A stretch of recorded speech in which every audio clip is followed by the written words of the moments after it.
is during the daytime when there's electricity. We actually charge up this, think of it as a frugal Tesla Powerwall or mini scale utility device. And when there is power outage, it actually charges the battery in the battery swap station. For us, this is an important POC because what we want to do is try and extend the life of the battery from primary life to secondary usage before we can go and do recycling. So for us, this is also an approach to test out. Can we really stretch the life of the battery beyond life? What you said, the use case. And it is actually serving a very pragmatic need for us in the future right now. It's operational at about 5 sites. Hopefully by quarter one of next year, we can expand this further. But this goes to say that a continent of this size, scale, and complexity will require us to think out the box and see what pragmatic solutions can we bring to reduce the cost of operations. Because the other alternative in Nigeria would be to run expensive diesel generators, and that doesn't serve the purpose, defeats the purpose. Or you bring energy storage solutions which are expensive in terms of CapEx. So we are also thinking and wrapping our heads around what does it take to operate in countries in Africa which have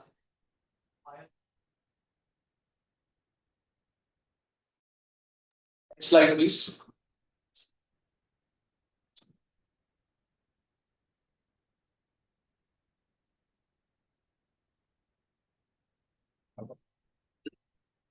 Our focus has been to localize to the best extent possible, and we've made a very humble start.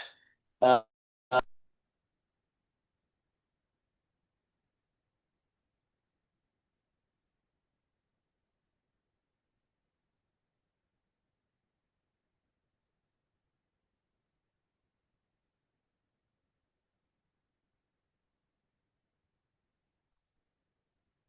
to follow the higher graduates from the top universities. Amazing young talent.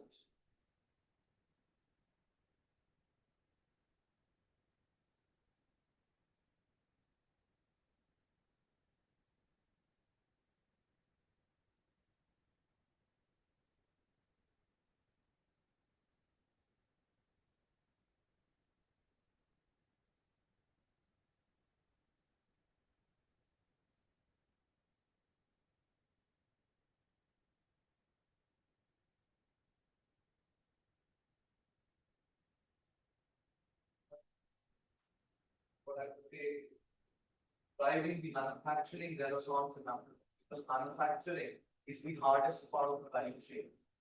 Because there's so much of emphasis on quality in manufacturing.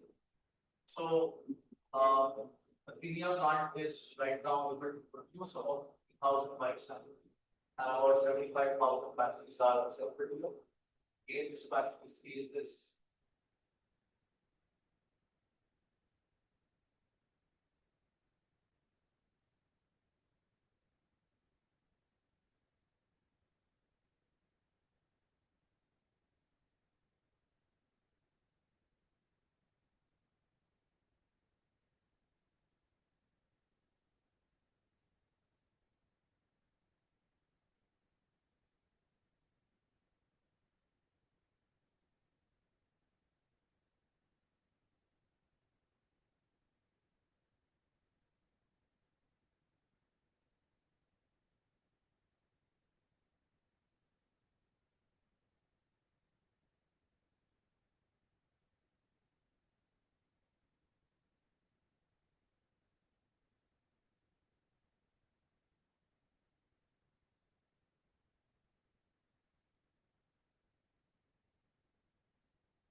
bikes, we don't want to keep having army of people doing inspection, and human inspection always will have its issues. So this is an area which is going to help us drive down costs, because every time if there's a defect in the bike and it goes out, there's always some amount of recall that happens. And I've seen this play out in India as well. Recall is the biggest issue. It hurts the brand. So what we are trying to do here is really have smart tech adoption. All our bikes are equipped with IoT, batteries are equipped with IoT. We have seen on ground issues around IoT. The data that comes from IoT sometimes is low fidelity. So again, it goes back to the point, if you're building out infrastructure, are you really sure, because you're making investments, are you really sure about the data that's coming out from all these devices? Because if it's not making sense, then you've invested a lot without having credible data that comes out of manufacturing. So we've been able to get a Kaizen approach in manufacturing here, going well. We've trained close to about 300 staff who operate this line. Now we are starting a second shift next year. But it also goes to say that there is availability of rich young talent which truly needs to be harnessed. And if government and policymakers take note of this, then this entire demographic dividend of Africa is going to play off in the next 5 to 10 years, especially in manufacturing. Next slide, please.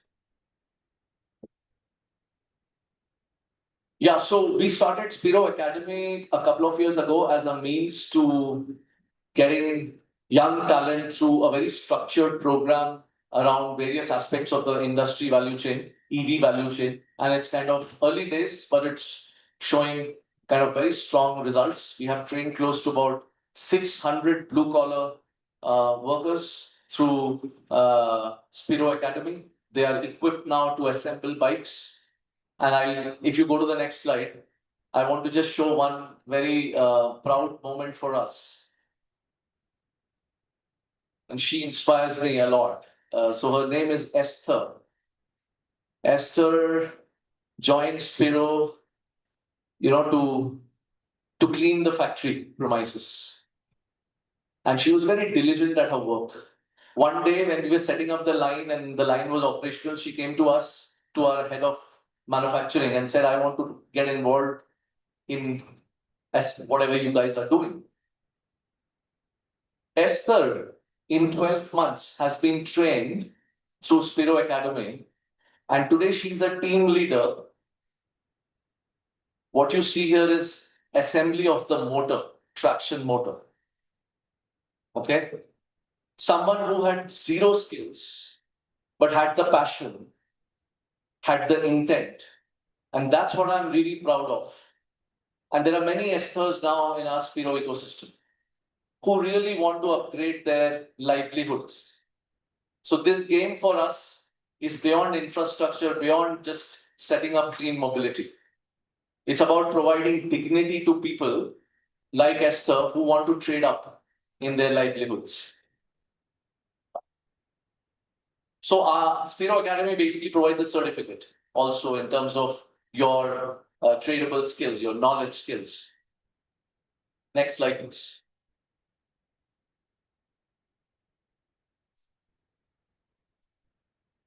As I said, I think we'll probably close this year with slightly better numbers, but these are eventually some sort of statistics. This data is of October, where we have deployed close to about 70,000 bikes across 6 countries. What really gives me hope and optimism is our driver friends have now clocked close to about 1 billion kilometers over the last 3.5 years of Spiro's existence. So it gives us a lot of data around any city you go to. We get data in terms of what routes the drivers are taking, how many kilometers they are driving, how much energy are they consuming, and how much infrastructure that we need to build. Today, we are present about 2,500 battery swap stations. That makes us about the second player globally after Gogoro, given the different countries that we are operating in. But it's just a very humble start. But it also goes to say that infrastructure creation is extremely arduous. It will require copious amount of capital and judicious spends of capital. And that's where the role of governments and public-private partnerships is extremely important. Spiro cannot do this alone. Therefore, we invite as many partners to come, and we built plenty of partnerships here in this part of the world. Whether it's asset financiers, whether it is energy network franchisees, there are partners who want to now come and set up manufacturing along with us. So it's just a start of a, I would say, very exciting journey. And happy to take questions from you as well. Thank you.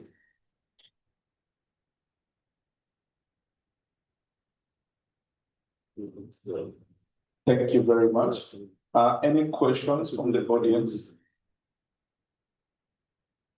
Feel free to interact with, a question here?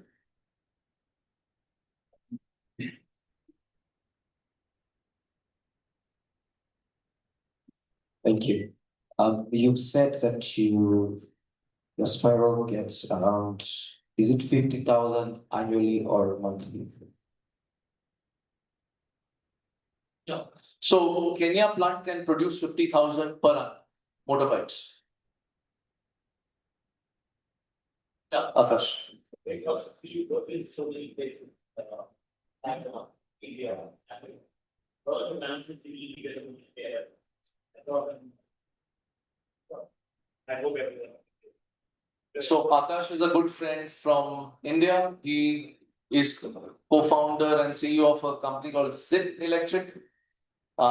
If you want to catch up with Akash, please do. He's a bright entrepreneur from India. I'm very glad that he's here. His question was, what are the nuances across the various markets between Southeast Asia and India? I just have one point to note here, that Akash, here, the life of the driver, whether it is a Zomato driver in India or a Boda driver who's doing a bike taxi in Africa, is pretty much the same.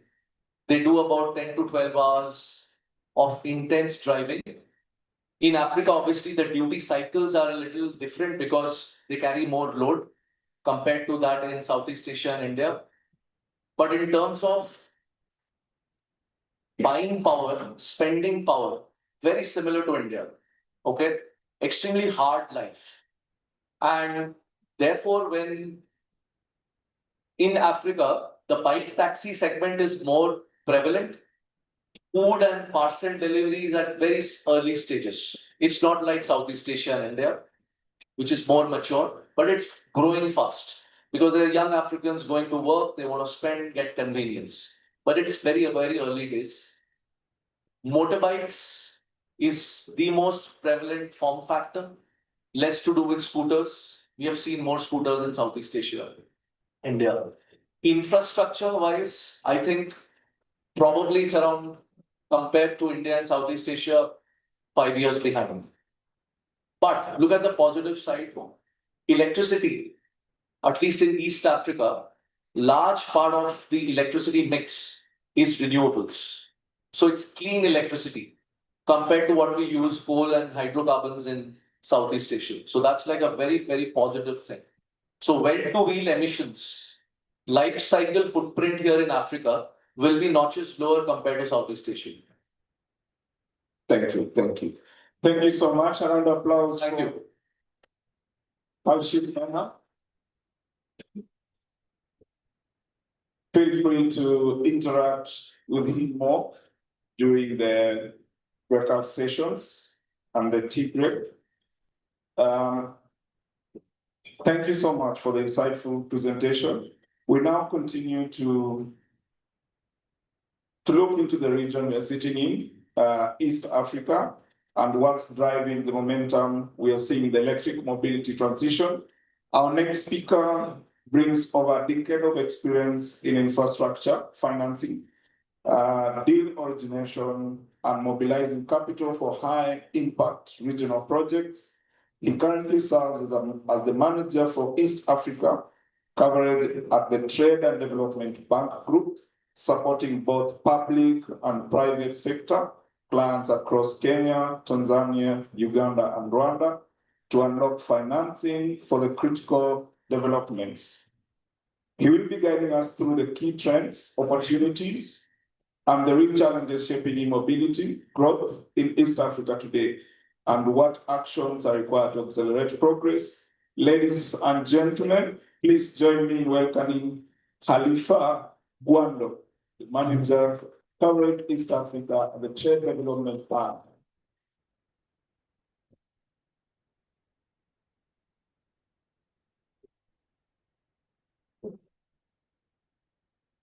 Thank you for that kind introduction. Yep.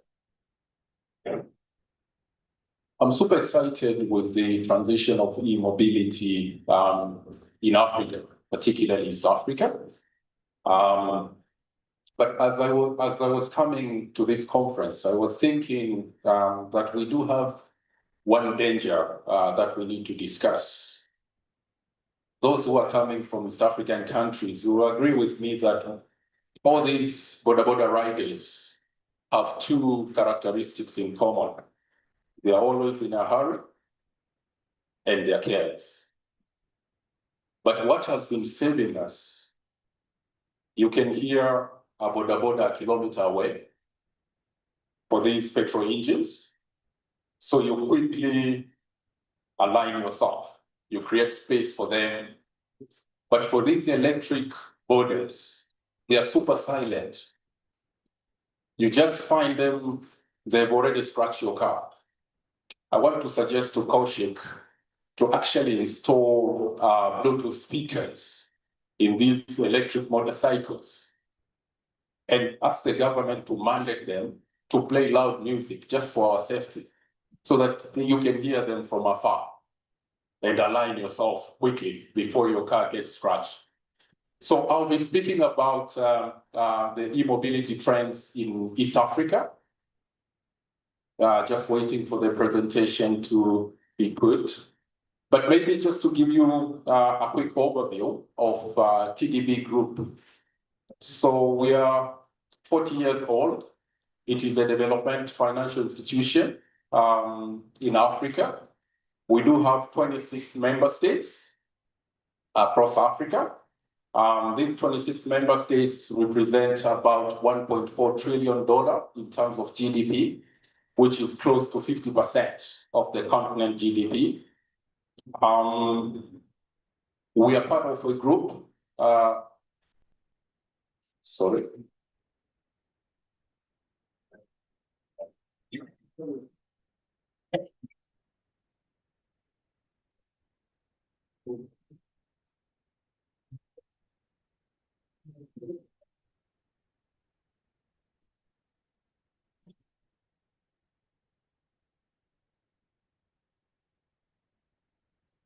Apologies, seems like my presentation wasn't received. Let me decide.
A bit about that. As TDB Group, basically, our our mandate is to support our member states in terms of the economic integration and trade development. We do this through mainly two solutions. We do have our short-term financing window, which is trade finance. Here is where we support through the funded and unfunded instruments. But as well, we do have a long-term financing window called project and infrastructure finance, where we deploy long-term capital. We also have our advisory desk, which basically supporting the structuring of transactions to bring them into bankability. As a group, we have evolved over the years. We now have 5 subsidiaries. We do have a banking unit where I'm coming from. This really is our core banking unit supporting sovereigns and corporates in terms of the financing. We do have our trade and development fund, which is a concessional window of the group, grant financing, technical assistance. We also have TDB Academy, which is more capacity building, what we are focused on. And we have an insurance company, which is supporting with the risk mitigation solutions for the group. And lastly, we do have an asset management offering. This subsidiary provides the collective investment scheme, which the underlying investments are into trade finance, supporting the importation of critical commodities in our member states. And it is actually offering quite attractive returns, quite above average. Currently, our fund is $500 million, and the returns are about 9%. And the minimum investment starts from $100,000. I'll be around here, and we'll be happy to have a conversation and provide you with more information about what we do as TDB Group.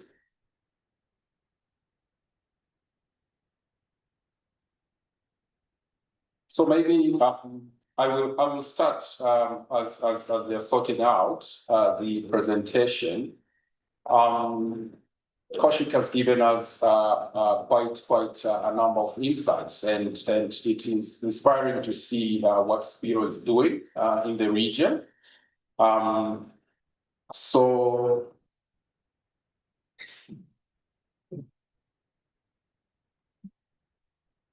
let's see the presentation. So maybe just to give you some overview in terms of the e-mobility trends globally and Africa. So it is estimated that by 2024 there were about 40 million EV units globally.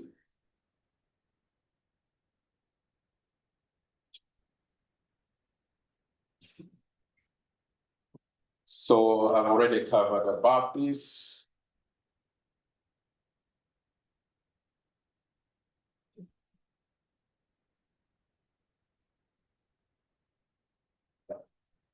Okay, so this is the slide I was talking about. So it is estimated that there are about 40 million EV units worldwide. But in terms of the geographic split, over 90% of the EV stock is in mainly 3 geographies.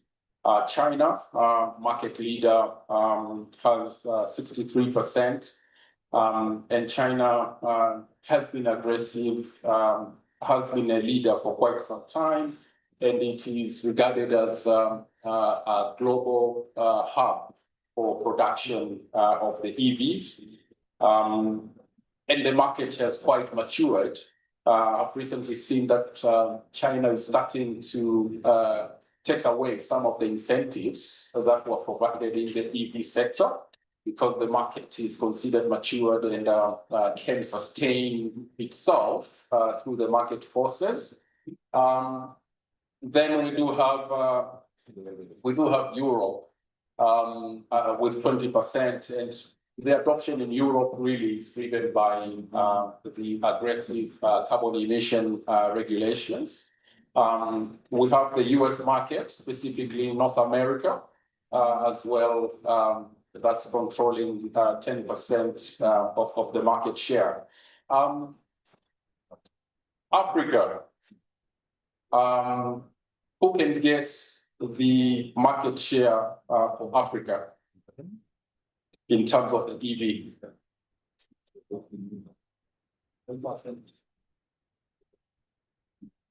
None? Yes?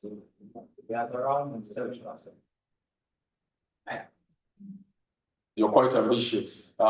So Africa has less than 1% in terms of the market share, in terms of the EV stock. And really, the reasons for this, I think, are quite straightforward. If you look at the motorization rate in Africa in terms of the private car ownership, Africa has the lowest globally.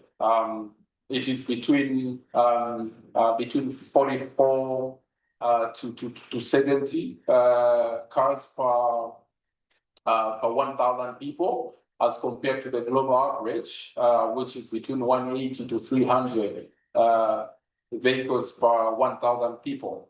And this number is even bigger in EU, which is about 600 cars per 1,000 people. And for Africa, mainly it is driven by the commercial approach, as opposed to the EU and America, where the adoption is mainly driven by passenger vehicles. But commercial fleets in Africa are dominant, particularly the two-wheelers, three-wheelers, and e-buses.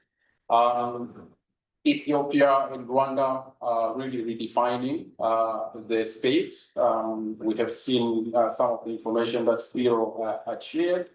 And this the data really is to give you some insights in terms of how there are over 200 EV companies in Africa as of end of 2024. Close to 90% are in Kenya. The investments as well, Africa over the past 5-6 years has attracted significant investment into the EV sector, but it is still skewed to the East African market, particularly in Kenya and Rwanda. I will give you some of the investments that the EV companies have managed to attract here in East Africa. Down here is really just to show you the number of EV companies. Here is the growth rates, what we have seen in different spaces within the EV industry. So the e-buses seem to show significant annual growth, while the absolute number is still low compared to the 2- and 3-wheelers. But the year-on-year growth seems to be quite significant, and it is mainly driven by governments in redefining the urban transport infrastructure, their commitment to climate goals, the bus rapid transit projects are really pushing the e-buses. The 2- and 3-wheelers, I think in terms of the absolute numbers, these are the most dominant in Africa. And lastly, the 4-wheelers, these are mainly, we have seen most growth in South Africa. were driven mainly by private ownership, the passenger vehicles, as opposed to this commercial fleet.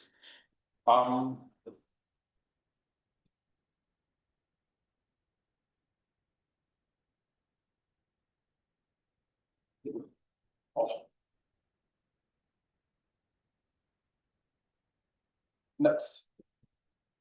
Oh, I need to, yeah, oh, okay, okay.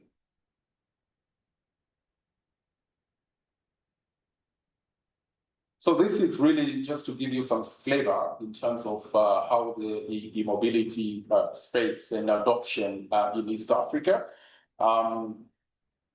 I think one key point which Kaushik as well has highlighted is around the regulatory environment. It's really helping and pushing the adoption of the EV in East Africa or Africa in general. Key players, Rom, Basigir, Ampersand, Spiro, and others.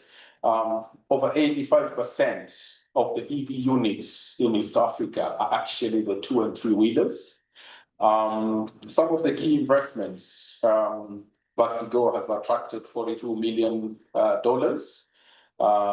recently to continue increasing their capacity in their assembling plants. Rome as well to support the charging infrastructure. Spiro, 100 million, as well as the government of Kenya recently had received the Japanese Samurai loan of 168 million. The expectation is a significant amount will be channeled into supporting the EV, but as well stabilizing the grid, which is a critical component to continuing supporting the adoption. In terms of the regulatory environment, we are seeing also some significant progress in most of the countries in East Africa. Rwanda is the market leader in terms of the regulatory intervention, having the e-mobility strategy, but as well the regulations and the incentives in terms of the fiscal and non-fiscal, and the integration to the energy sector, which is critical to supporting this. And followed by Kenya, Uganda, and Tanzania is a fast follower, which had introduced in their previous finance bill. They had introduced some fiscal incentives, and currently they are underway to put together the e-mobility strategy. This really is just to touch on what are some of the key drivers for the e-mobility adoption in East Africa. So climate goal is a big one, and this is driven by the government to continue adhering to some of the commitments that they have made in relation to climate. But the true drivers for the e-mobility in East Africa is the hard reality, the economic reality that the region is facing. You and I, we might be thinking or talking about climate goals, but for a boda rider or for the bus operator, they are really looking at it in terms, they are considering a motorcycle or a bus as an asset revenue generating. So for them, really, they are looking at low running costs. Any saving in costs directly translates into their net their net pay that they can take off. So the running cost, the maintenance is quite low for these units, and that's really driving the adoption. External sector, if you think about Ethiopia in 2024, they had a total ban of the ICE vehicles importation. Why? the main driver was regarding the significant fuel import bill. That was the main driver. Ethiopia was spending about $4.5 billion annually to import fuel. And this was a real push for the country to adopt that aggressive policy. If you look at East Africa in general, we are spending over $15 billion for importing fuel. Hence, the EV adoption is quite critical to ensure that we continue to improve our balance of payments, the external sector in general. Urbanization. East Africa is urbanizing at a rate of 3.5% estimated annually, which then, in terms of the congestion in cities like Nairobi, Dar es Salaam, the impact in terms of pollution is quite significant. And governments are looking at the e-mobility as a solution to public health, but as well decongesting the cities due to the issues related to urbanization. The next one, I will talk about growth opportunities. What are some of the key opportunities that we are seeing in this space? But swapping infrastructure. I think this one is critical in terms of it has really reduced the cost of EVs. It is estimated that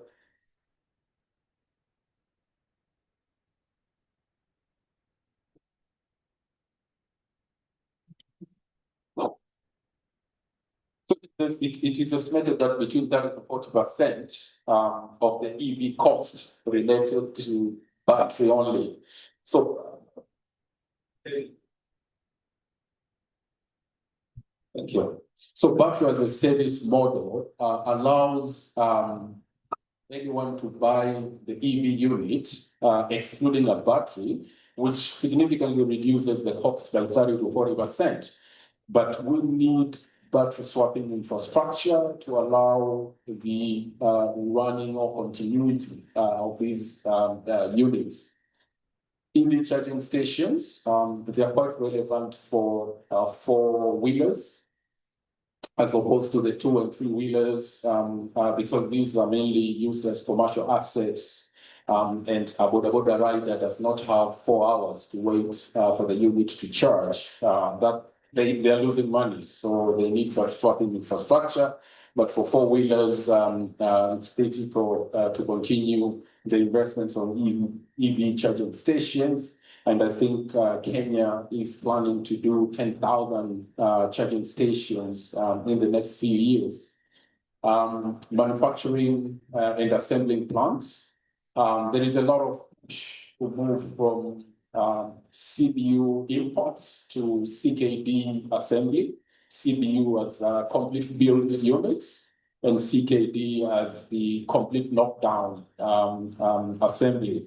And governments are really trying to ensure that they're incentivizing the players who are doing real manufacturing, not screwdriver assembly. And that's why we are seeing some of the incentives are being pulled away, like in Ethiopia. They feel that lots of these assembly plants are mainly SKD, which you are given a unit almost already completed. All you need to do is to install side mirrors, headlights, so that really doesn't work. They are pushing for true manufacturing. And in this space as well, I think there is a significant opportunity in components manufacturing.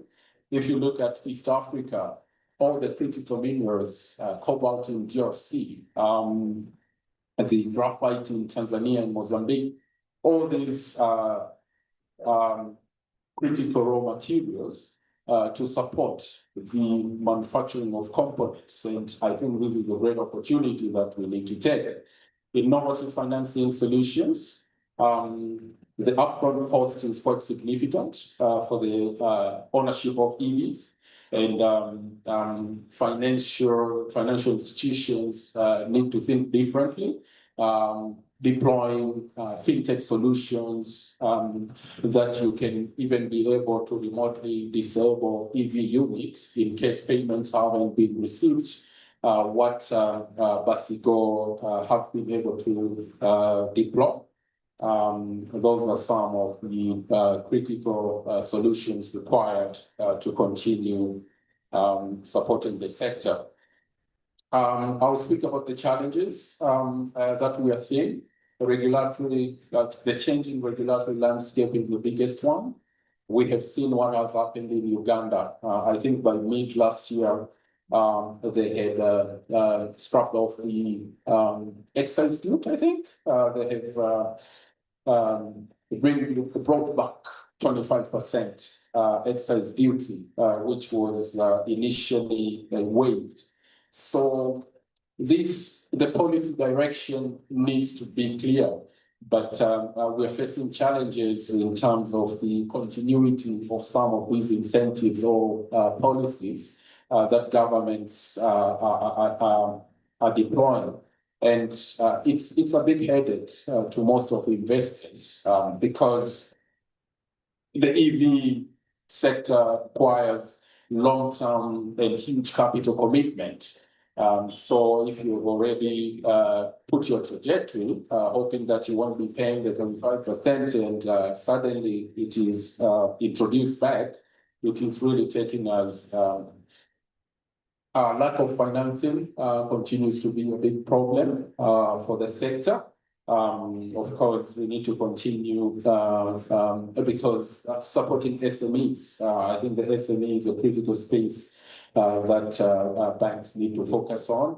Upfront costs quite related to the lack of financing and inadequate power supply in terms of stability of the grid.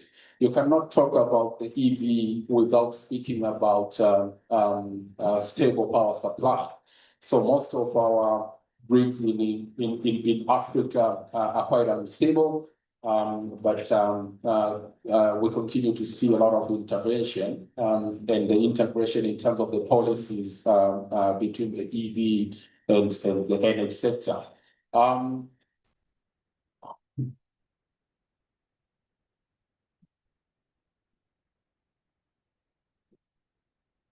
So I will cover the last slide, which speaks about the key enablers, what we need to do collectively to unlock the full potential of the EV market in Africa, particularly East Africa. So the policy and regulatory framework, this is the biggest one. We need to continue, the governments need to continue introducing supportive policies. Kenya has done quite well on this one. We are seeing a lot of focus, but as well the e-mobility tariff that has been introduced by Kenyan government. Those tariffs are quite supportive for the EV sector, and they really help in terms of stabilizing the grid to avoid some overloads.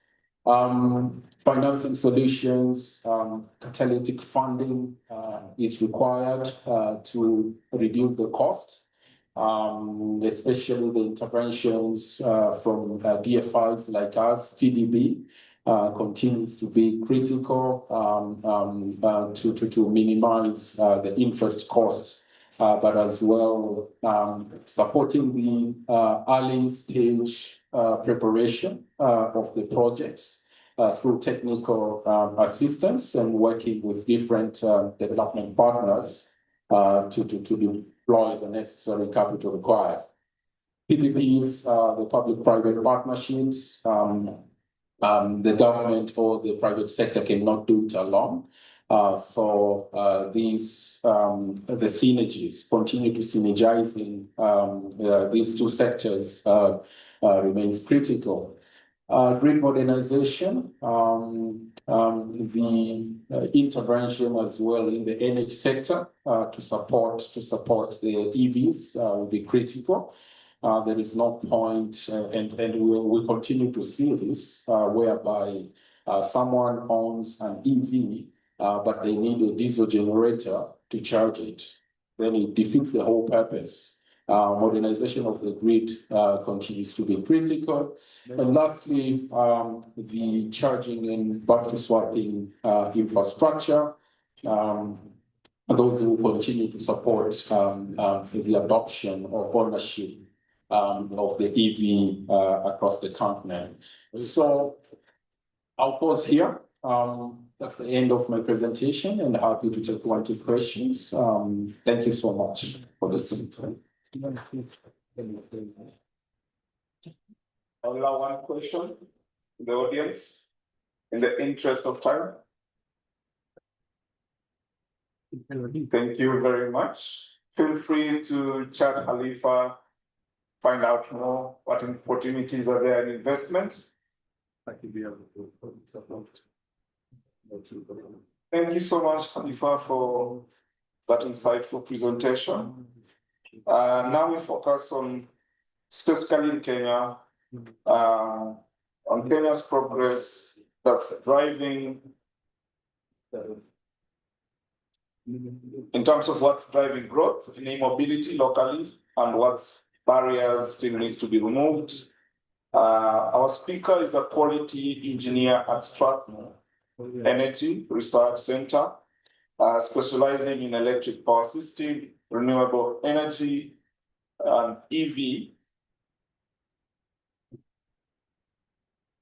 technology, and energy management system. His work includes research on solar integration and electric vehicle systems here in Kenya. He sent a representative to share his work with us.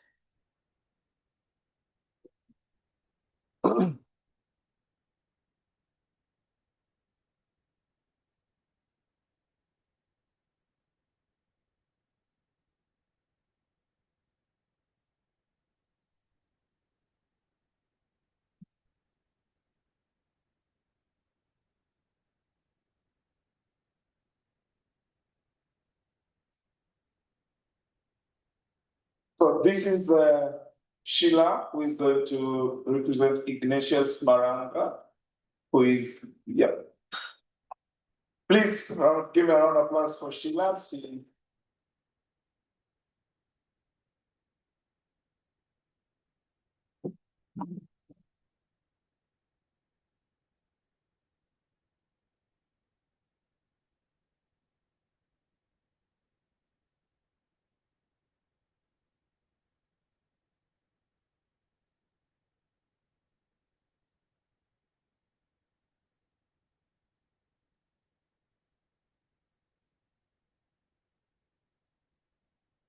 Hello, everyone.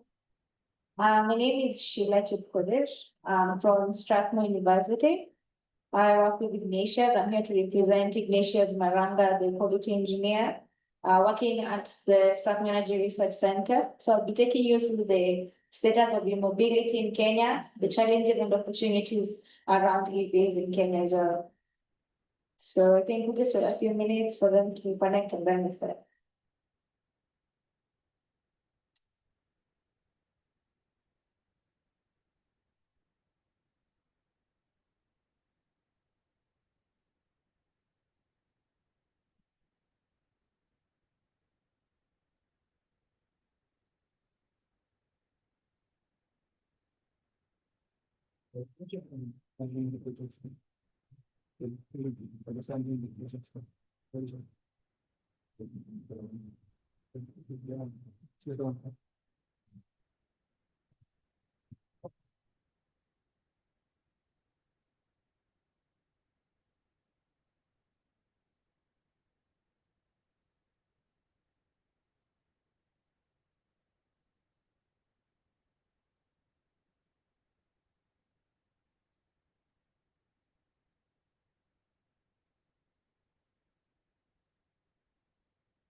Thank you.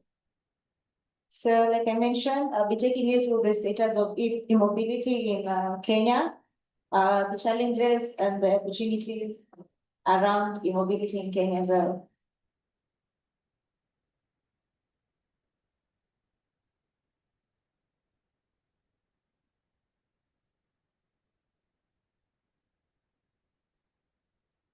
So going through the status of EV from 2018 to 2024, the focus growth on EV, the impact of introduction of e-mobility, and also the global trends across both the world and in Africa.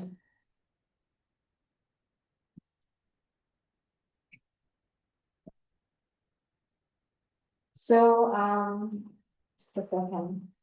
So currently, we have out of the Kenya vehicle registrations, we have 56.4 registrations of EV coming from motorcycles.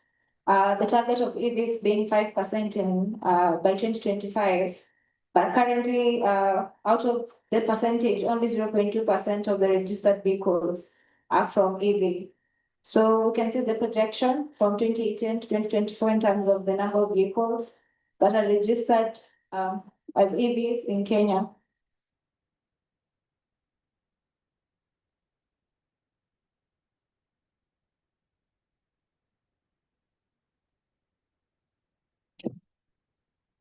So there's been growth. If you compare 2023 and 2024, the number of EVs in Kenya have more than doubled from 4,000 to 9,000. So there's a strong growth rate, but please remember we're still at 0.2% of the vehicles compared to the ICE engine vehicles as well. So the major vehicles that have really adopted the increase in terms of adoption of electric mobility are the motorcycles, the two-wheelers by 56%, followed by bicycles by 38%. So in total, we have 9,144 EVs as of 2024 in Kenya. And this is a huge growth, but we still have a huge potential.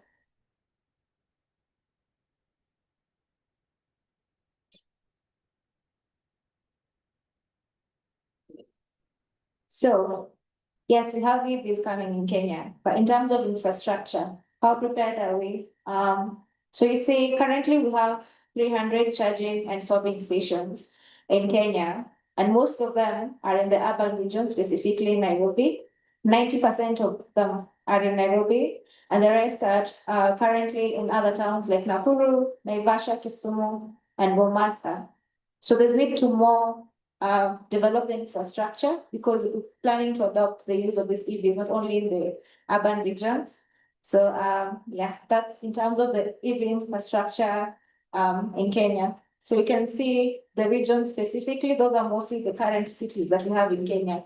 So Mombasa, Nakuru, Naivasha, and Nairobi, with 90% of them being only in Nairobi. So we need to really improve in terms of the infrastructure, the charging infrastructure we have for EVs if we want to adopt it in Kenya.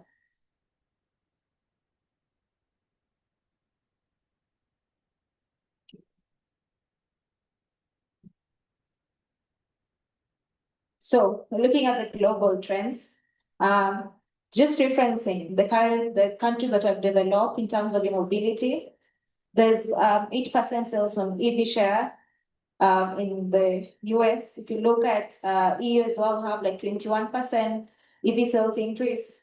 If you look at the Chinese market also has grown, and we're trying to see why this is happening. For the US, there's been initiatives that have helped develop the adoption of EVs in terms of reduction of inflation and also the EV production.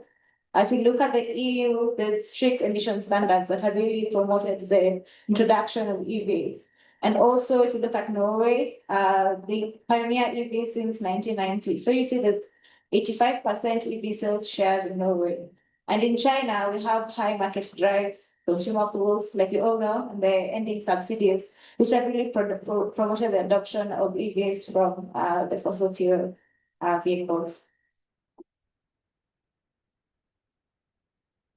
So let's have a look at the dumping of internal combustion engines.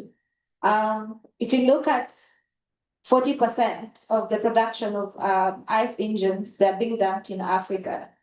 And also, if you look at this, 41 countries out of 54 countries in Africa do not have regulations on emissions and of used vehicles. And 0 African countries require the annual in-service emission test. We do not do that. This use of ICE engines has caused pollutions affecting deaths of around 600,000 persons, and also 3 times increase in fatal rate for car crashes. If you look at oil dependency, if you compare these countries in Africa, the highest oil dependency is Nigeria, the oil imports at 31%, followed by Kenya at 18%, Angola at 17%, Namibia, and finally Ethiopia. This is because of dependent of ICE engine vehicles. And with introduction of EVs, we're able to curb this by ensuring that at least we use renewable energy sources to power our transport system. If you look at the economic potential as well, in Kenya specifically, there was a drop because the production, rather manufacturing in Kenya had gone down mostly during COVID. But currently, we look at this introduction of EVs as being a potential growth in the industry in terms of manufacturing, and this will improve the economic potential. So in terms of the potential of EVs generally, we have the emission reductions, as Iris previously mentioned, and then the increased quality and safety through the dumped vehicles. So you'll have more safety and quality of EVs, and then also the reduced dependency of oil, and also positive impact in terms of economy. So we will grow and create jobs by introducing electric mobility.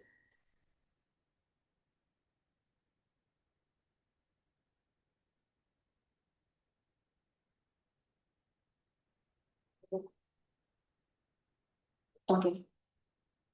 Again, looking at the global trends with reference to the different types of vehicles, if you look at the market maturity in the US, there's high sales, they have 2.9 million stock, and also they have high sales for 4-wheelers as well as the 2-wheelers.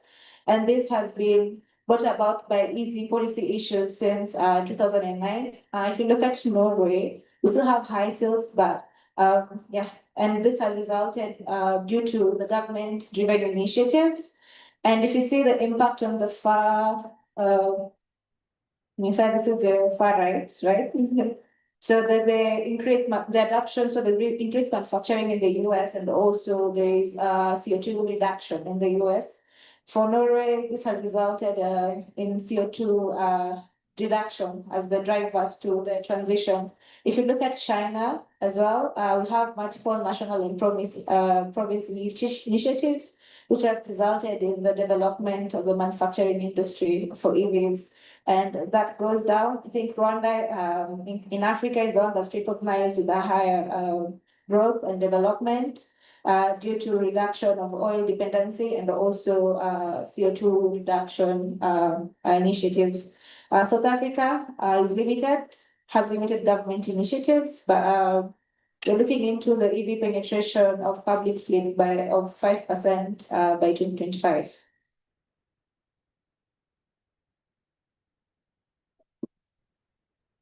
So I'm going to take you to the forecasted growth around EV.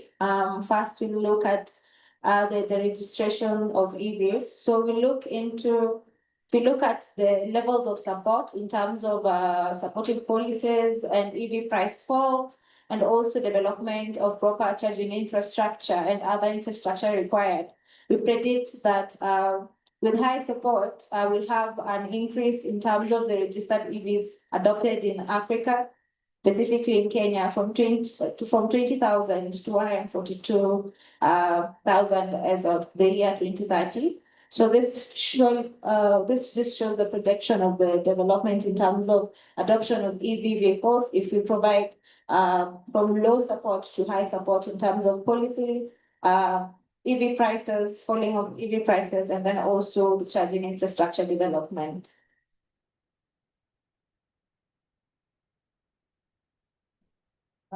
So if you also look at the savings from the government on the fuel, like I previously mentioned, we mostly import fuels, Nigeria and Kenya.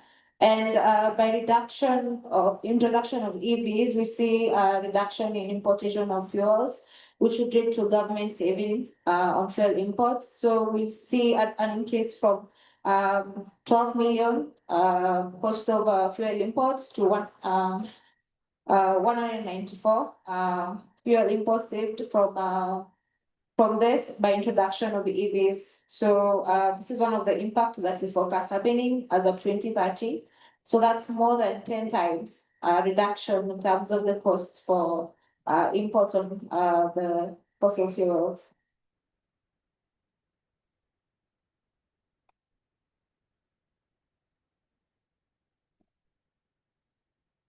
Sorry about that, it's taking a while to. Okay. Look at tax revenue. Yes, we're going to save on the cost of importation, but also if you look at tax revenue, we're able to come up with job creation opportunities and also development in the industry, which would lead to tax revenue. And we see an increase in the revenue from 2 to 29 as of 2023. So this supporting policy and development around EV would have a major impact in terms of the tax revenue that we'll be able to gain as a country, as shown on the graph. Also another is the issue of curtailment. During off-peak hours in Kenya, we usually have low demand of power, resulting in us wasting the amount of energy that we produce. Considering the EVs being charged during off-peak hours, this would save the amount of energy that we are going to curtail, and we'll be able to use the renewable energy resources that we have and as an advantage in mostly Kenya, because now we have like 90% renewable energy. Yeah, so this would be the curtailment. So if you see in 2020, there was high energy curtailment, but we lowered at 2021. But then this is currently at 815, it's high right now, but we look into this as being a potential power or energy source for the EV sector. So for charging when people are not using electricity, it would be such a good idea so that we don't waste the resources that we do have.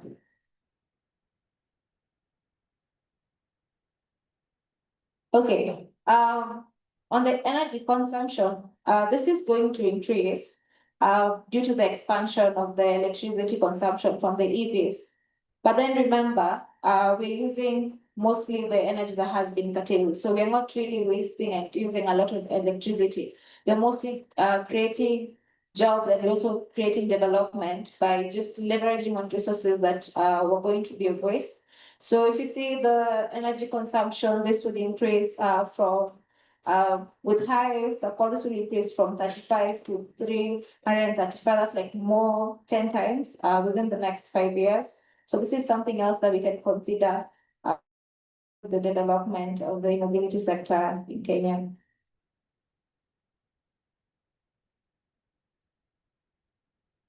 Okay, another impact is the carbon emission. So with the introduction of renewable energy, like I mentioned, Kenya is like 90% renewable energy source. So if we depend on electricity for our transport system, we're able to use renewable energy. So we're reducing the carbon emissions from the ICE engine vehicles. And this would increase from the high level support to low level support. You'd see a very significant increase in this reduction on carbon emissions in Kenya at large. And also this would affect the carbon credits as well, because now we're able to sell our gain carbon credits revenue by creating opportunities in terms of development of EVs, ensuring that we reduce the emissions that we currently have on the transport sector. This has been done with the assumption of 1 ton of emission at 40 USDs. So you can see the significant change in terms of the revenue we can gain from carbon credits. And finally, When you look at the manufacturing sector of EV, we're currently looking into the fully built-in units. And we'll be able to develop and predict development by 2028 to complete knockdown. And so that if you're able to locally assemble these vehicles, you'll be able to develop quite well. And hopefully in the near future, within 2030 to 2040, we're able to not only assemble this in the country, but also be able to just manufacture the EVs locally. So we really need to look into how best we can develop and locally develop the market and the industry in Kenya in terms of EVs and how much this development can impact our country at large.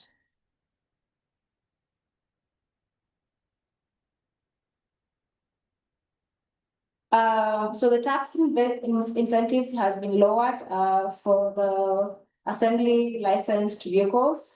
So you find this is with aim of promoting the local assembly and the local manufacturing in Kenya. So you find, say for example, vehicles like motorcycles that are not the assembly license are taxed at 25. But with assembly license, we're taxing it at 10%. So these are one of the example of the initiatives that we can bring in to just promote local production and manufacturing in Kenya. So this generally is just a brief summary of the focus on mobility in Kenya at large and what we see our impact could be by introducing mobility and being able to provide support on policy infrastructure and all round around EVs. Thank you so much.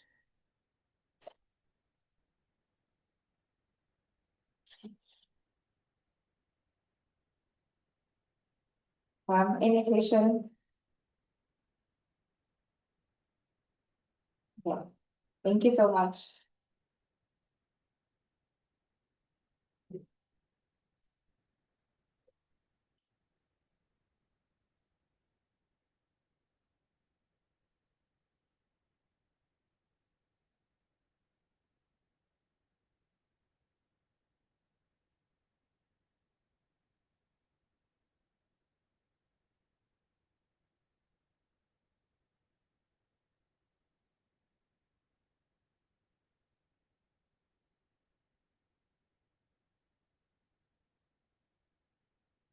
Thank you very much.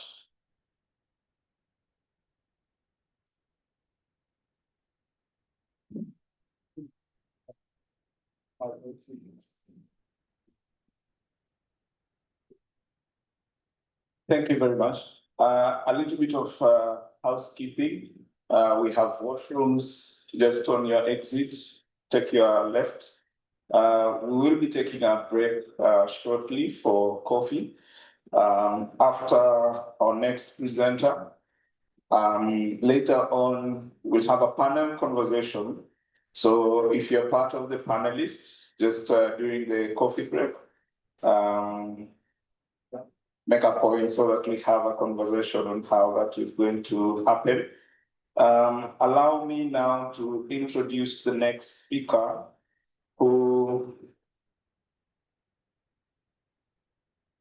will now give us a continental perspective, looking on how electric mobility is spreading across Africa, what's driving adoption, and how charging infrastructure is evolving to keep up. The next speaker works at the heart of Africa's sustainability transition.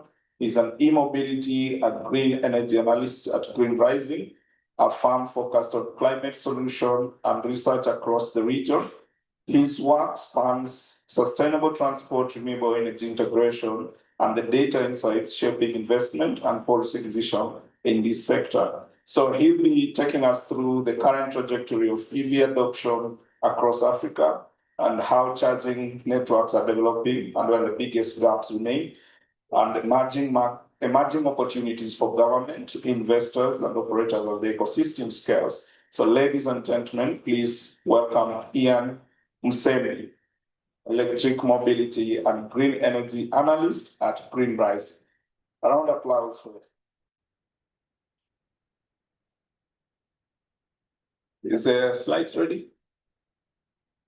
Yeah.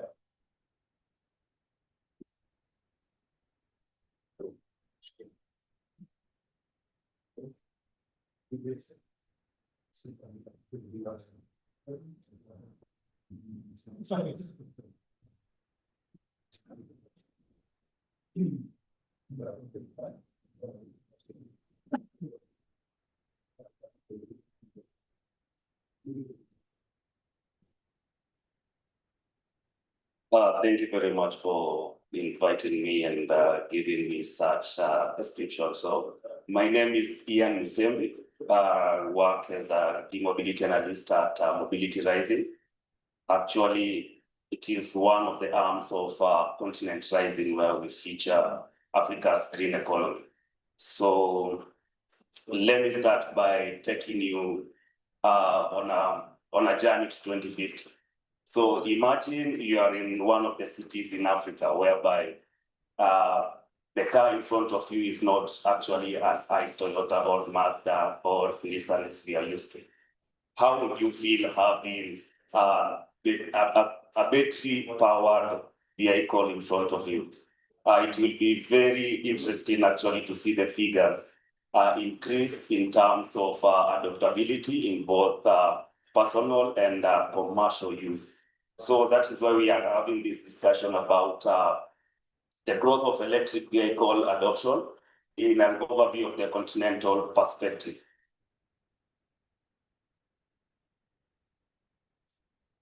So I'll start by saying right now we are actually at 1% adoption of EVs in Africa. And this is according to a report of 2024, which was given by International Energy IEA. So, but that figure is not yet small because we are actually seeing some adaptability in terms of doubling even the numbers. According to the same report, actually the numbers are more than double to 11,000 electric vehicles across the continent. But how big is the African EV market? So we are seeing like the EV market is worth 17.4 billion in 2025, with some projections to go to 28 billion by 2030. So as Africa hosts more than 30,000 EVs on this case, how are we going to scale up? How are we going to attract some FDIs? How are we going to increase these numbers? So this is just a general overview of the numbers that we have across the continent. Pushing this further.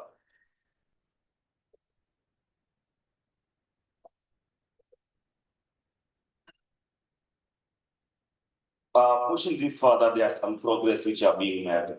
We can actually be talking about the 1%, which is actually the sales which were there last year in terms of global EV sales. But the numbers are not just numbers. This is a journey of transition from actually near zero EVs to actually more than 1,000 EVs, as in the case of Ethiopia. We have some countries, like in the case of South Africa, whereby the incentives are very actually low. ICE vehicles are receiving, they have a VAT of 25%, 18%, yet the EVs have a rate of 25% for ICE vehicles for EVs and actually 18% for EVs. So that brings about some contradiction as where the government is trying to actually elevate the numbers, but not giving enough incentives on the same. But still we are seeing some traction in the same country, whereby in the first quarter of 2024 alone, the number of NEVs which were sold, they rose up by 83% from 1665 in 2023 to actually 3042 in 2024. So as we still push on incentives, on government push, we still start seeing as people are being interested in actually adopting NEVs. The same case we can see as in the case of Kenya, whereby we had some 200 EVs, and the number has actually risen to more than 8,000, almost right now approaching to almost 9,000. because the numbers you can see, these were just the figures which were there by May 2025. And also some examples of other numbers, like in the case of Egypt, where the numbers are scaled to almost 4,000 in 2023. And in the case of Ghana, Tanzania actually is one of the countries whereby attention is not yet being received, because more of the EVs there, they use lead acid, and mostly they are scooters actually for personal use. But we want this transition to actually work in terms of decarbonizing the sector, as well as increase the adoption in the same case.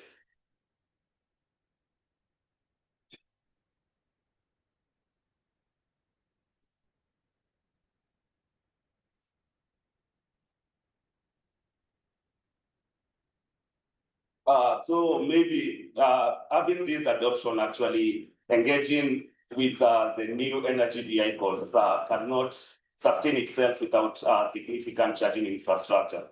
And for the numbers that you're seeing here, we have some three researches which actually describe how big Africa's EV charging market is.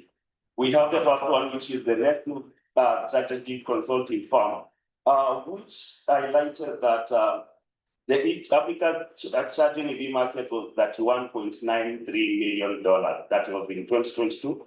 But we can see projections going up to $256.53 million in 2030. So what does this imply?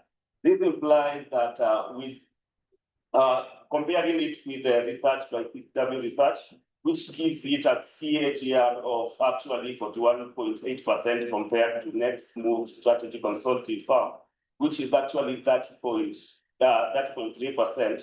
We can see that with these actual numbers, whereby we have some experts who have done this research, having this high rate of CAGR actually proves that there is some market and there is some potential in the African market, whereby most of the energy is actually renewable, and having this infrastructure actually elevates the adaptability of the new technology that we have in the transport system.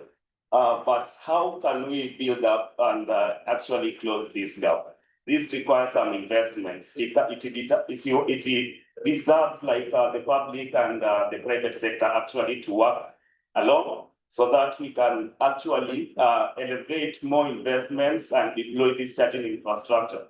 We have seen the cases of land ownership becoming an issue, whereby some of the big companies actually in East Africa and actually in South Africa, they are receiving actually some challenges accessing actually land for purchase and actually set up off-grid charging system, because to have this infrastructure, it deserves a big chunk of land whereby you have to set up some solar systems, you have to have these solar panels, so that actually it can be viable. So moving forward, we have different charging technologies, and these charging technologies are actually adopted in different markets according to how the market is evolving. We have the likes of charging hubs or stations rather, which are being driven in, we have South Africa, Egypt, Ethiopia, Nigeria, Rwanda, Morocco, and Kenya dominating this sector. So why is this so? In terms of this, in the case of Egypt, South Africa, Ethiopia, actually these charging hubs are being driven by the adoption of electric four-wheelers, buses, and we have some traction of electric truck and also electric van. So going forward to battery swapping, which is dominant in the motorcycle sector, that is like two-wheelers, three-wheelers, and actually electric bicycles, which fit in the same case. But when it comes to standards, we have very different standards being actually utilized across the continent. And this is in terms of how the regulations are actually set. You find that Egypt actually promoting the CSS2. And that is in terms of their government, but you come to other markets like in Kenya, in Nigeria, whereby the electric car came with different charging ports. GPT, you have the likes of Chademo and others. As the market matures, regulations are going to shape how the future will actually work. So we have different business models across the charging infrastructure. So we have the charging as a service. This is where you find charging stations in terms of AC, DC, which are actually paid per minute, per kilowatt hour, and the rest. Also, we have the swapping system. We have some home charging system which are being developed by the growing personal use of EVs. And some companies like ROM here in Kenya, which are actually promoting the home charging system. But every company has their own model. So familiarizing your business model beforehand, it is actually giving the different angles on how to approach this opportunity. Also, we have some fish depots. These are specifically dedicated for bus and trucks. And we are seeing the lights being in the major corridors and through highways, maybe in South Africa, being geared by the electric truck, which are supposed to electrify the logistics part of that country. So pushing further, we want to see how much you can actually charge your EV in different countries. And in this case, we are going to check on Kenya, Egypt, South Africa, and maybe give some perspectives about how you can charge your car in your residential places, like in the case of Ghana, Morocco, and the rest. For instance, we've heard the speakers who spoke before me actually saying that in Kenya we have a EV tariff, a very good ambition, which is actually capped between 8 Kenya shillings during the off-peak and 16 Kenya shillings during the peak. And I've translated it in terms of dollars so that we can see the comparison between the same. So in this case, in terms of charging prices, Egypt is actually leading with the lowest charging prices in Africa because of what the country has this system about they are growing their renewable energy capacity in terms of wind and the rest. And also they have these regulated cheap tariffs in the country. Next follows in Kenya, and South Africa has the highest in terms of charging DC and AC. So you can see the comparison.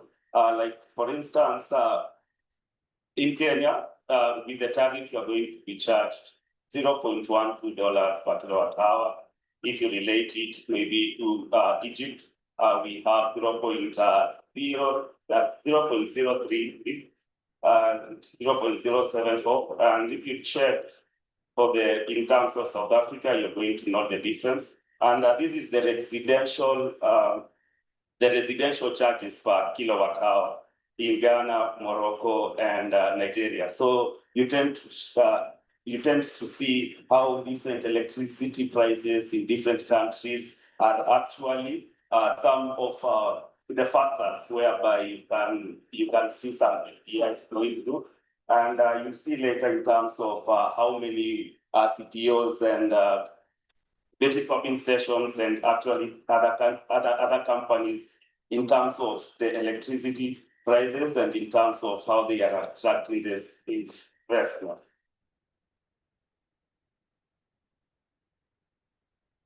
So we look at an overview of different countries in terms of charging infrastructure deployment. So you'll see, like in the first row, we have the likes of Morocco leading almost 1,600 stations. So And this is actually because they have these two main players who actually manufacture EV charging stations within the country. In terms of battery swapping depots, you can see there is no national count, and we know that most of the northern countries are actually being attracted to electric four-wheelers more than electric two-wheelers, which we have seen in the sub-Saharan region and West Africa. And also going pursuing further to South Africa, actually they hit the target of 600 stations by June 2025. And these are the big players are actually Drifter, which have the largest market share in the country. We also have the likes of Chargify, Simi, and the rest. Coming to Kenya, we have like a balance of the number of battery swapping stations and charging points. That is 300 and also 300.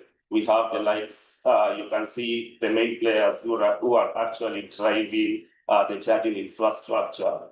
Also in Nigeria, Rwanda, and Ethiopia, and the rest. So there is a difference between a charging station. You can have two charging stations, but have 4 charging points. So that comes, that creates some difference.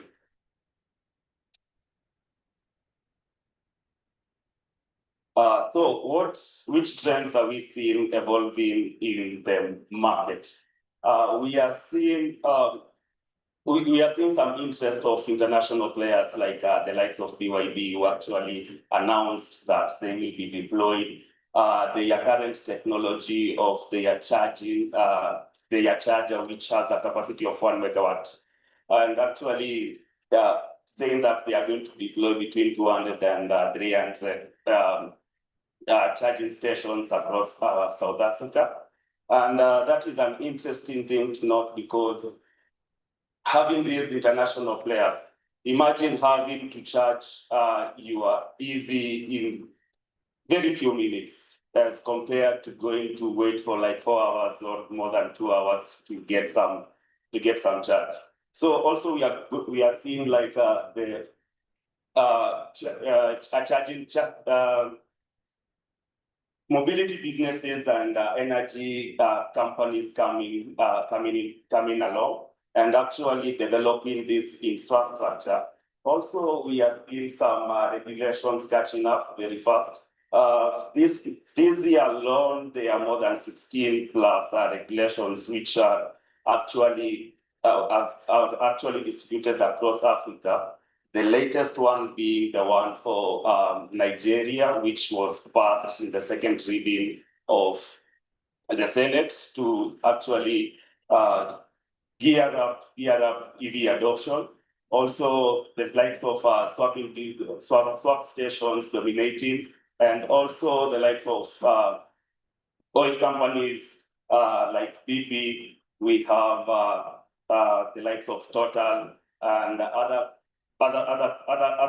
oil companies which are actually owning these spaces because they have the infrastructure built so that they can give space to these CPOs actually to expand their networks. We are going next to how much is the consumer awareness across Africa. So we are highlighting some three case studies which are actually being done. And the first one was about African Climate Foundation. So they, after assessing 1,000 drivers, these are actually some who use some EVs and actually others who use some ICE. We have 60 to 67 see that EVs are good and actually matching the same positivity ratings as much as people actually embrace solar energy. Also, we have a McKinsey study which was done in Kenya and Nigeria, also with a capacity of 1,000 respondents. And they actually, 90% of them, they actually know of EVs. But what happens when it comes to adoption? We know they are high emission cost and all that. But we thank the financiers and insurance companies which are making these collaborations to make this effective. Also, we have a study by PwC in South Africa, whereby 75% are interested in hybrids. And having the HEVs and PHEVs actually dominating most of the cells is about is all about that these consumers are being worried about range. So they want to be in the balance about still using some fuel and also having some charge driving their vehicles. But what do we want to do? We want to shift away from the fossil fuels and actually convince them and attract them to come on this other side. So going ahead, where are we going to find the batteries actually to power the EVs? Morocco is becoming a central hub of having some full house battery production. And this is being geared actually by almost 5 companies. The largest investment going to Goshon, whereby they are investing 5.6 billion gigafactory. And the first phase is going to actually produce 20 gigawatt hour. And when it is going to be expanded, it will actually go to 1,000. The other one is Popco. We have BTR new material, CNGR, Shinzo. Actually, some are developing anodes, some are developing cathodes, some are developing the spacers, some are developing the electrolyte. So having this integrated system about EV production is actually something that actually Africa can rely on. If most of the production is not going for export, most of the companies that we are seeing setting up these can actually tap into these Chinese investments, because most of them, they are actually Chinese, rather than to cut the logistical challenges when it comes to purchasing the batteries.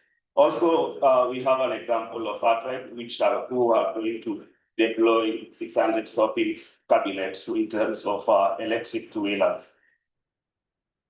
So where are the plants being actually invested?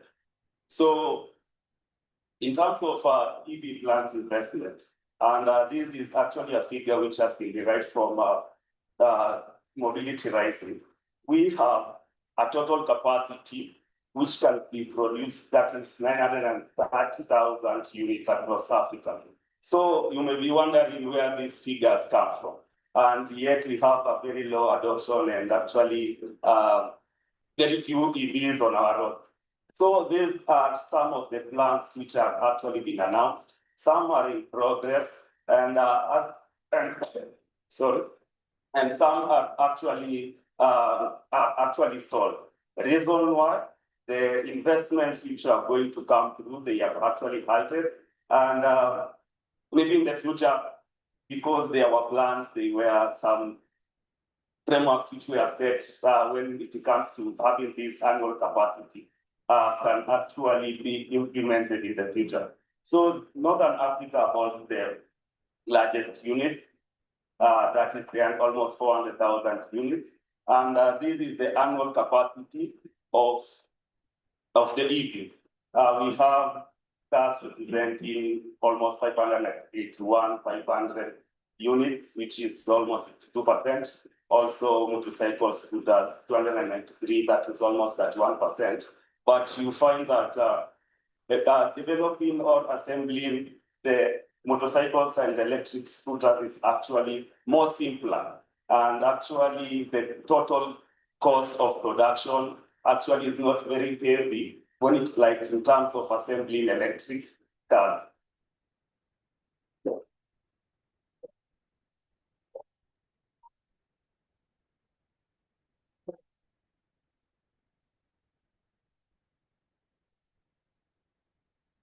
Okay, so in terms of renewable energy integration, we are seeing like, for example, I've given some 3 examples so far, how solar energy is being integrated in this system.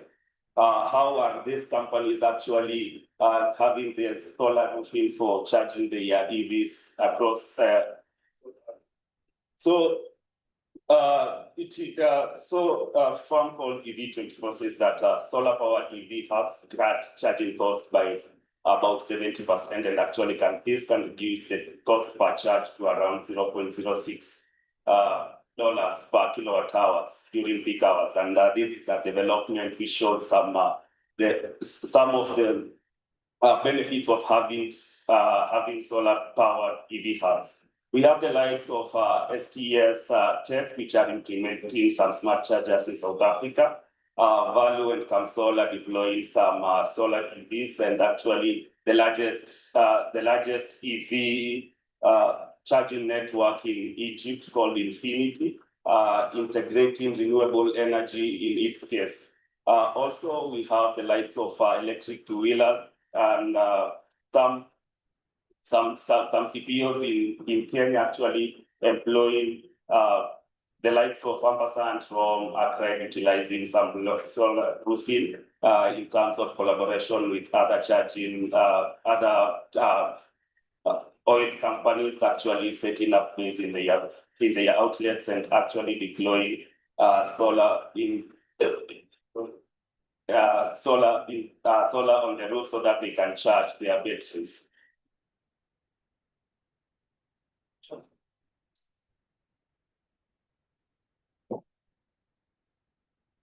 And maybe to highlight some of the policies actually which we have come along actually in this year. We have the likes of Tunisia, which has cut some VAT for plug-in hybrids and EVs. Also, we have the likes of Zimbabwe, which have got the EV import duty from 40% to 25%. Malawi, they are granting 0% duty. We have seen also some investments whereby the Egyptian government was allocating 3 billion Egyptian pounds to support local vehicle production.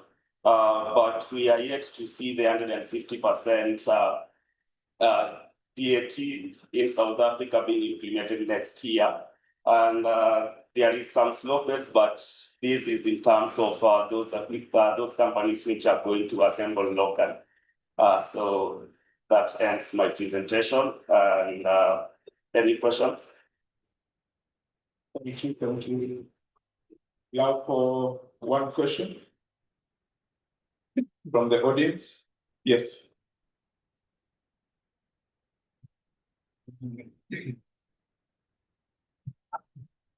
Hi again. Thank you for that wonderful presentation. I just had one. From your analysis, what would you say is likely to be the market trend for the fuel stations, maybe also switching towards a pure EV form? You know, you mentioned the likes of Shell and all these other petrochemical companies also venturing into that space. So what is the feel like? Yeah. The transition is actually not to be very abrupt. We are seeing them integrating some projects and actually partnering with renewable energy companies. So they are going to still sell their fuel, but in this case they are splitting their revenues and actually not being reluctant about holding back, because when you hold back and this transition is moving, there are going to be some demand, and some of your customers actually are going to shift when they purchase these EVs. Actually, they are going to shift from consuming your main source of revenue. So what do? You partner with CPOs maybe you build up, you split the revenue in terms of how your agreement is actually going to work. So it is just a matter of time when actually we see them, if not fully, sharing some bit of percentage between the two. Thank you very much, Ian.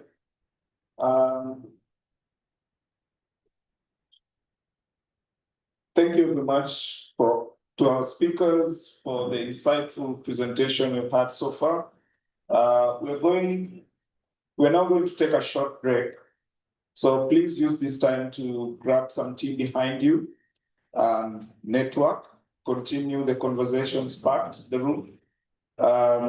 This conversation are just not just as important as what happens here on stage, so don't be shy. Introduce yourself to someone new, and then we resume exactly at 11:15. So 20 minutes break for our next session. So please make your way back to your seats by 11:15 so that we can continue to the next session. Enjoy your break and see you shortly.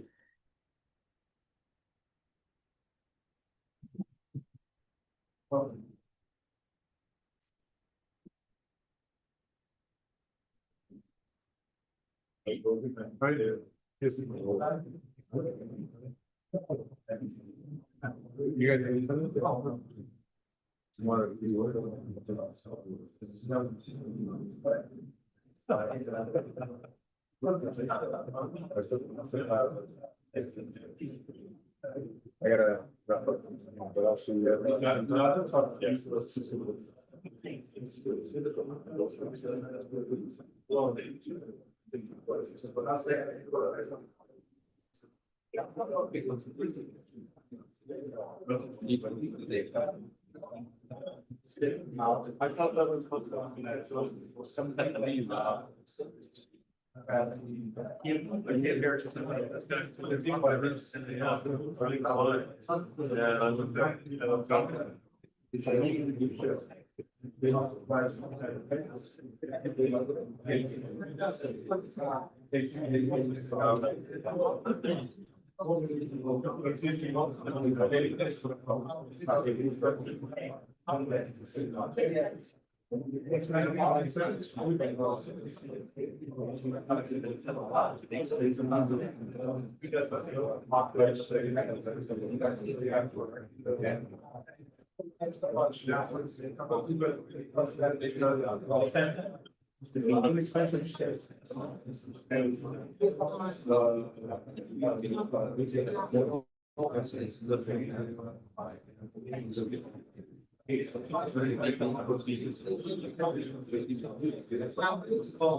How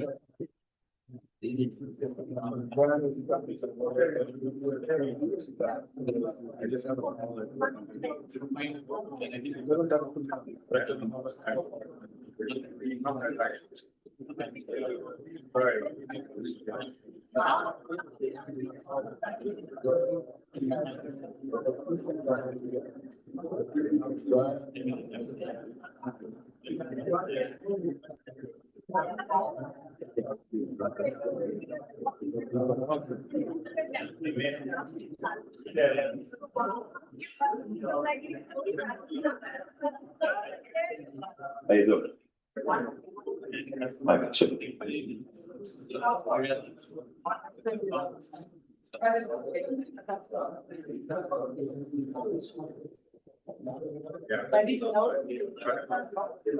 check.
No, but I'm a lady. Like that. Well,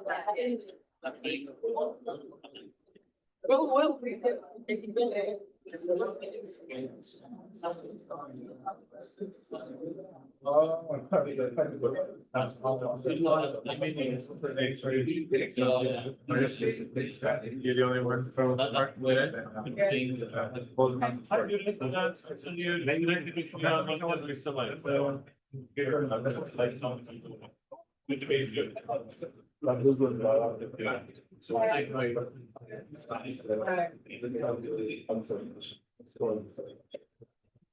Is Joe or Joanna here or anybody else? No, I'm not listening.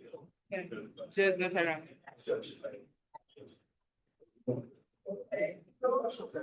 Who's the green dust? Is it certain? Are you guys done stuff with? Yes, I am. So somebody's coming. I said that they're doing stuff.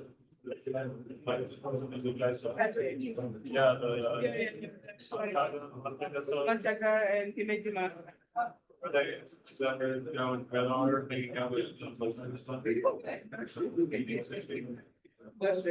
You guys on chat base. You guys are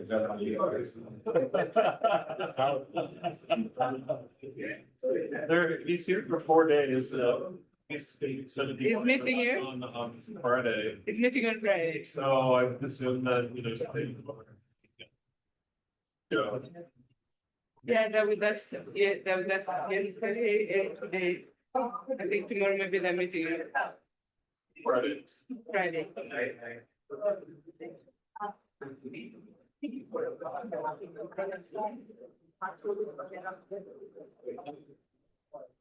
That's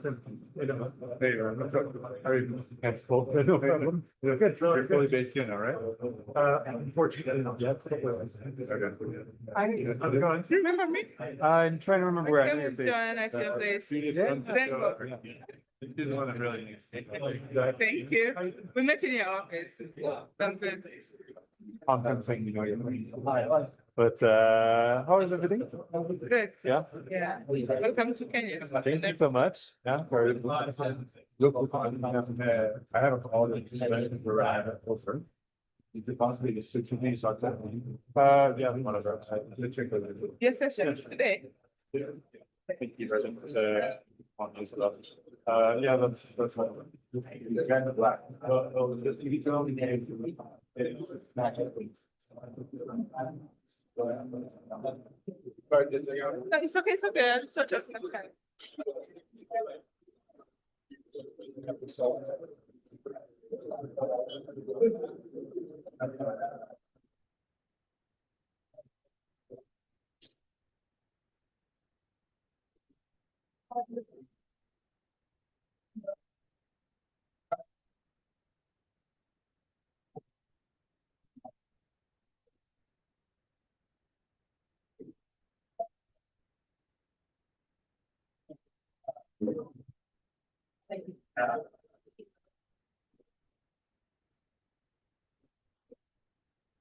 We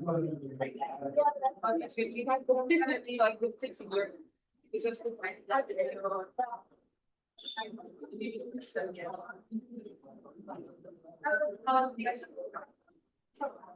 oh, nice. Yeah. We were in my, house, we get the, and then, yeah, God, and here. 8%.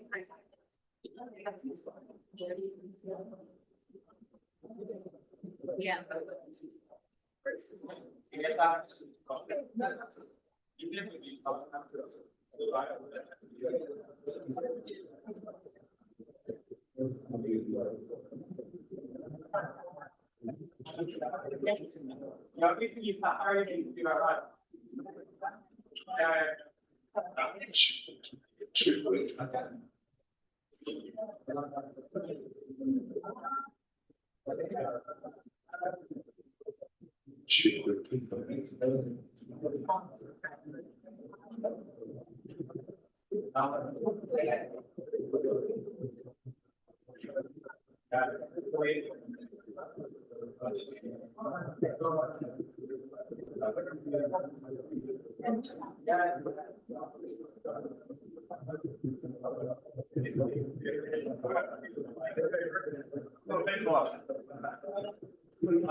Do we need? Peter, Tim, okay, some good mobility. How's it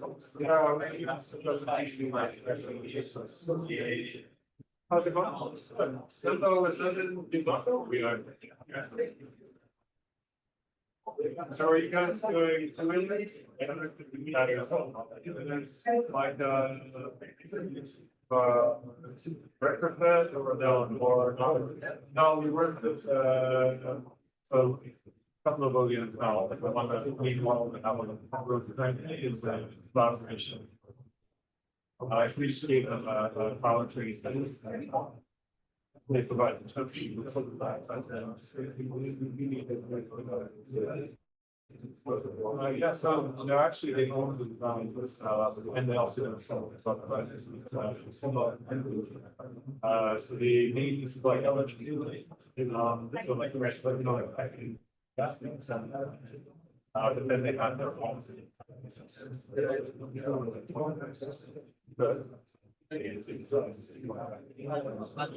No, it's interesting because I haven't applied that little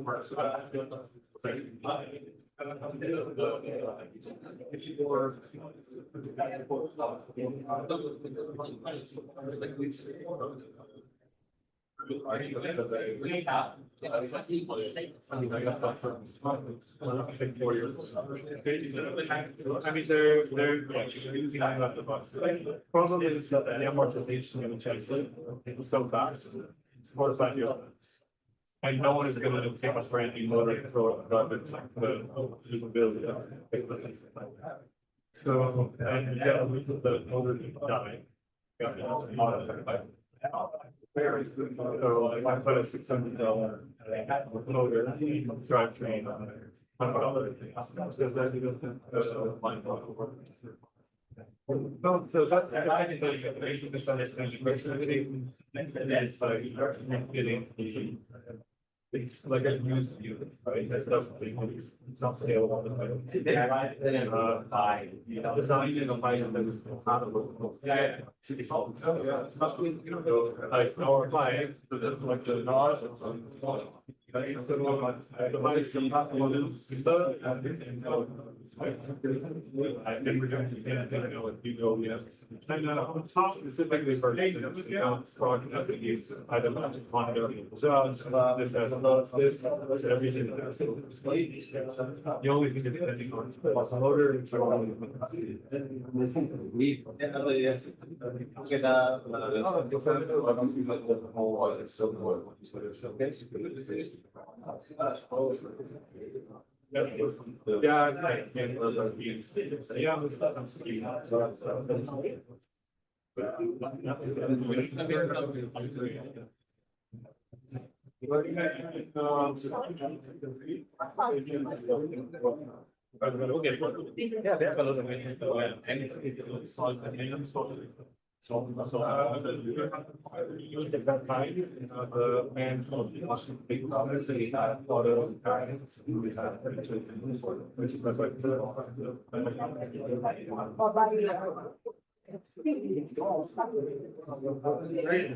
All three swapping problems all the time. Yeah, because, right, in order to have.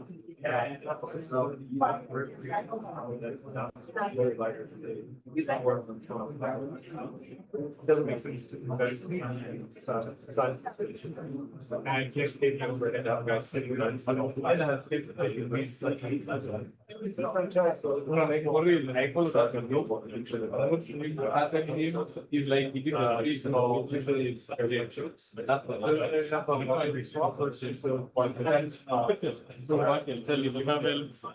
that is, no, I mean, like, it's a cap managing operating and use our so they, it's not for us, for me. So you, it's like a walker, it's like a walker. That's not a bad man. Yeah, that's so they pull a pressure out. No, the one is gonna wait. That's what I'm sure. They get impatient if they have a 3-minute choose. But usually they have lots of their they do the same thing with people, get a client, then they get one or another. So the client is anything. Even 30 minutes is a little. How did you choose to go?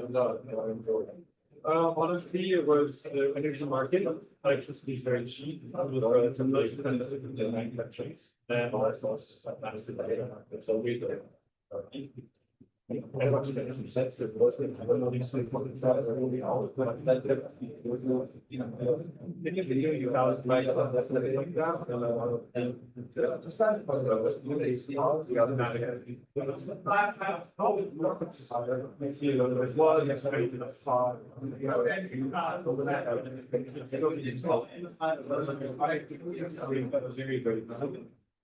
But the one that is so people pick up again.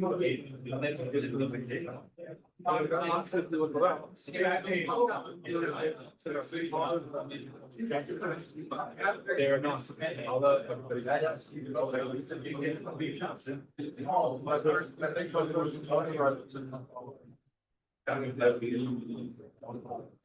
Yeah, you see that must have been right.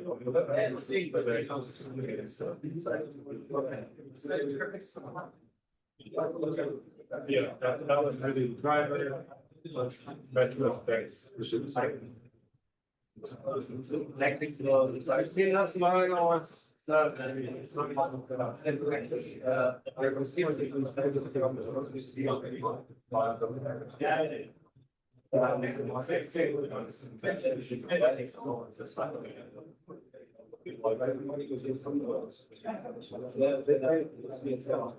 Money different desires, but it will see that like. It's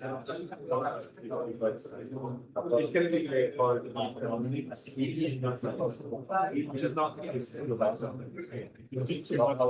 Variety, preferences and both local economics. That's the economy.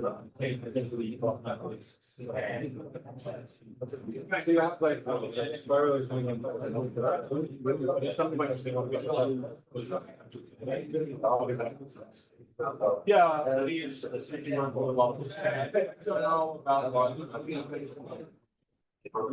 Yeah. So.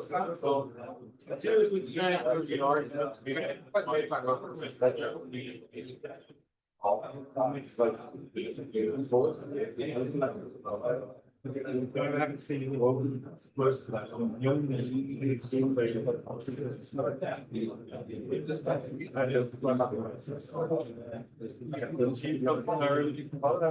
It's a totally very different place. You know, they're all in like most people just like. I thought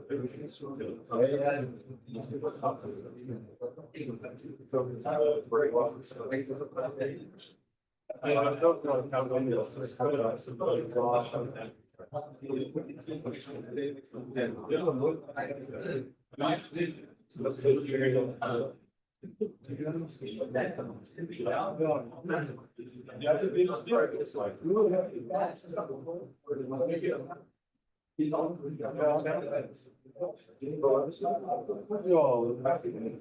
the cool because I'm not sure about that.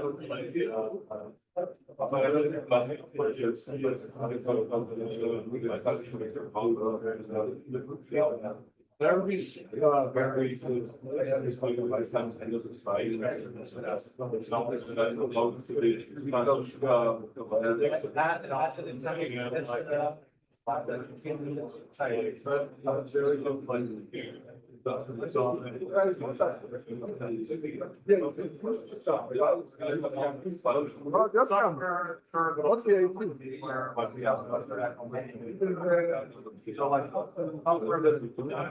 So you are. It's something being very very. It's like I can do.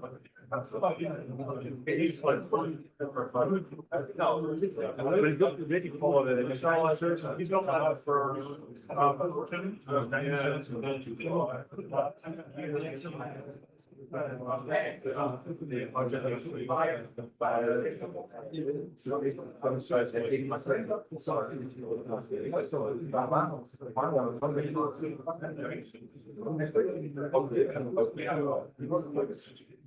that one was just take off on those just like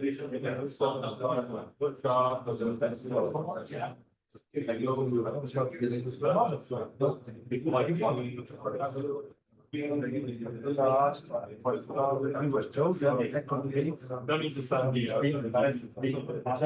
Here I am. So I wonder whether I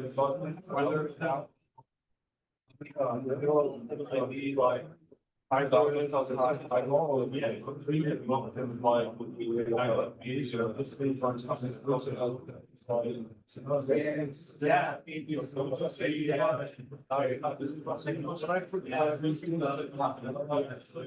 I was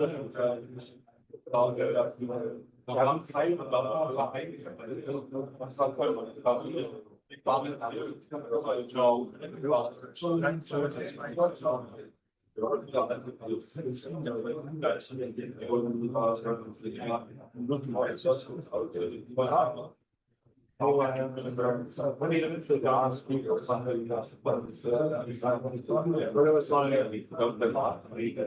yeah, they have been bought because some of the guys are getting stuff like that. You don't really have much. That's not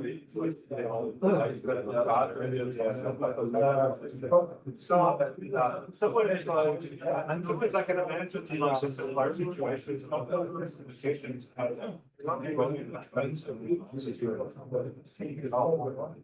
So someone is interact with us, like, they have their and they're like,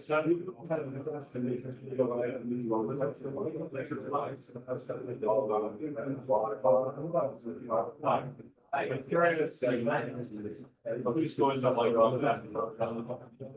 Also, I've been like, really, but it's there, like, I mean,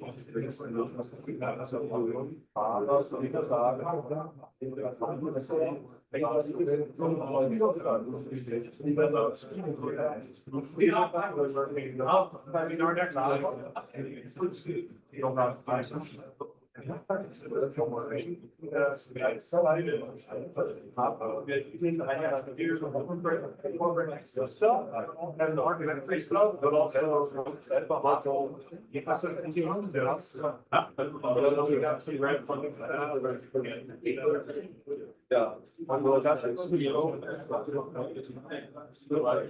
We look at stuff like, because the lines, that's like, things like. They say. I mean,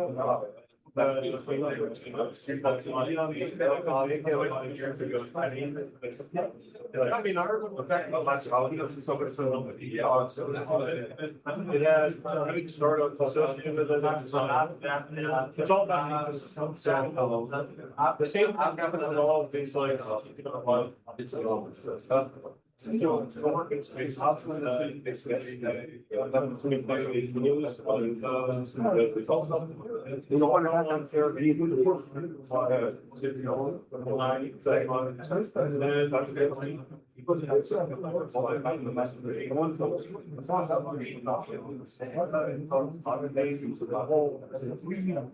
people on their laptops, like, never gonna see someone talking.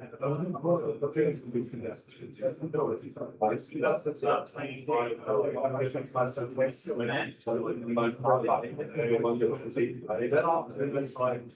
That all is like. Then you're like, then you just become like, the whole stuff. Is that actually?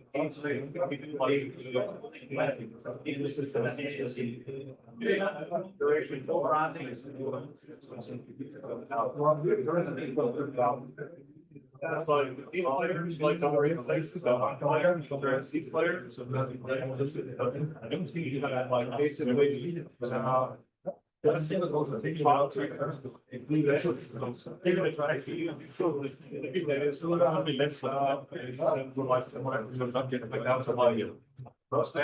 only like, you know that.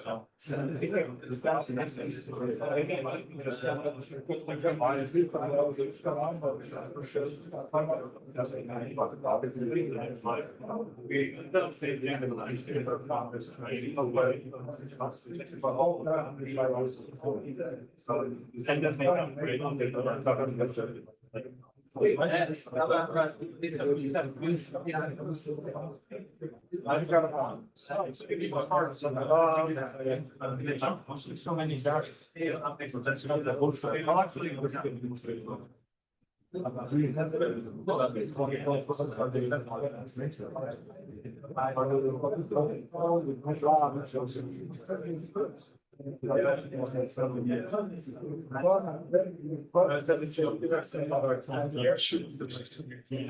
Thank you.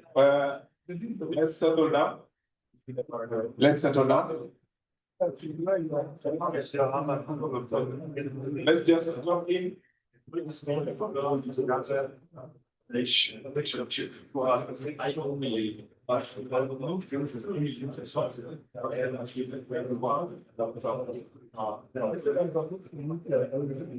can come with your key, finish on your desk. Let's just come in. You can bring in your key.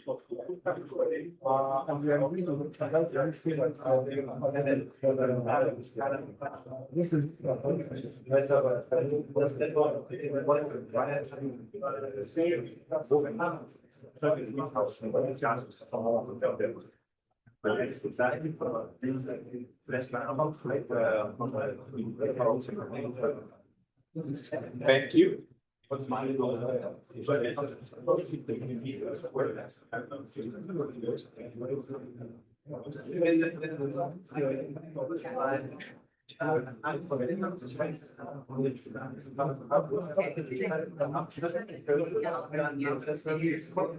Let's all come in, find a table, settle down.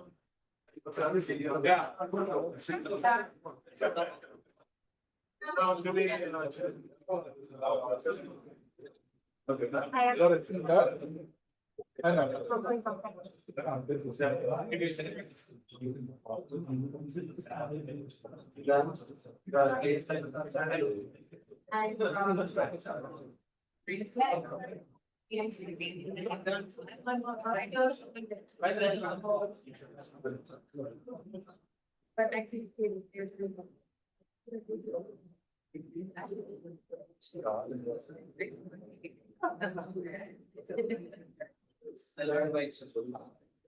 Yes, I'm the guy. But I guess really, I'm sure how you, are you doing it directly or you're doing it, what's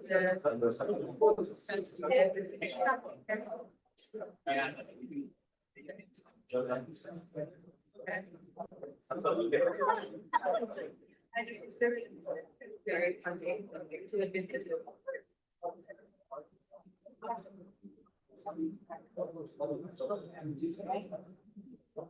Yeah. Okay, great. Okay. And it's it's a good teacher time, like 12 hours. It's not like next time. You get to see my abundance. Okay.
Yeah, right now.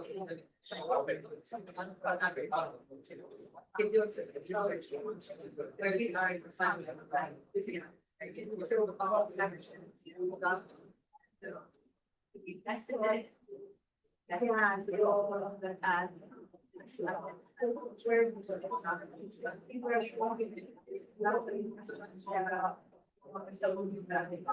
That's the sort of thing. I know you guys are like 15 choice, yeah, it's a couple of projects right now, it's great.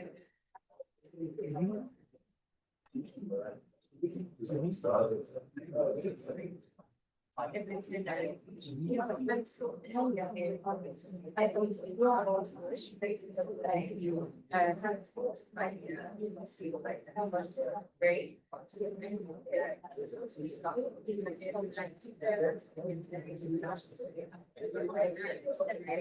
That's it.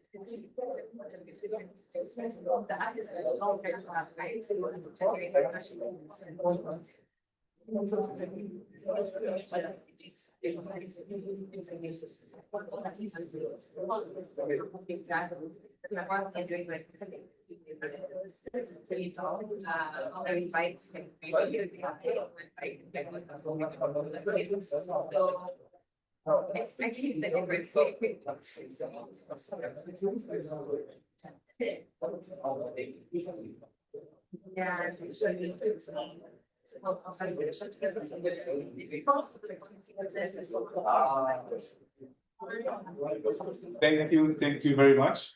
Welcome back. Let's settle down. We still have space on these tables here.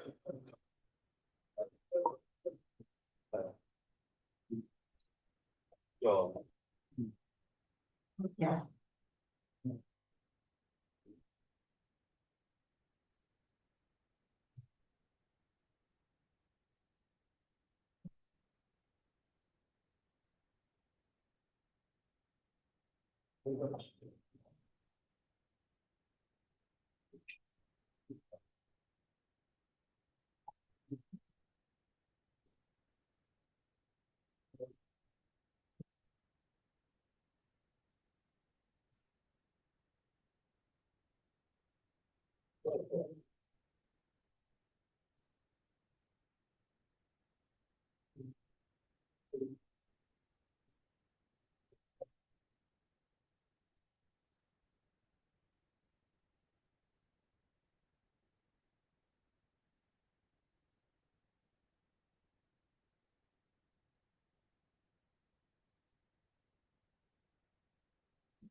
Thank you.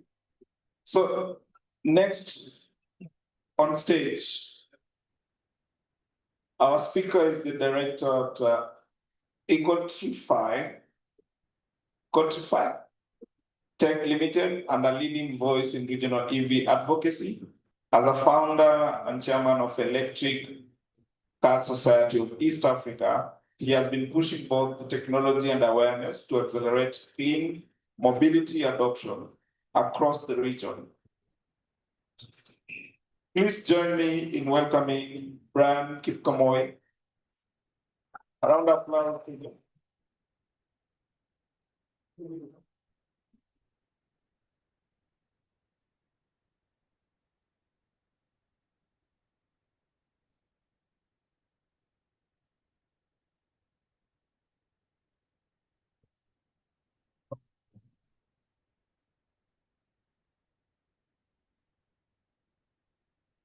Hello, everyone. My name is Brian, Kipkamoy, director at Ecotrify Tech, and I'm here to talk about the future of transport in East Africa, that is e-mobility. So basically, we're going to look at how we're going to drive the future of electric mobility in East Africa. So basically, it's all about advancing clean, smart, and sustainable transport solution across the region, that is Kenya, Tanzania, Uganda, Rwanda, Burundi, and Ethiopia. Oh, I was supposed to point there. Point at you. All right.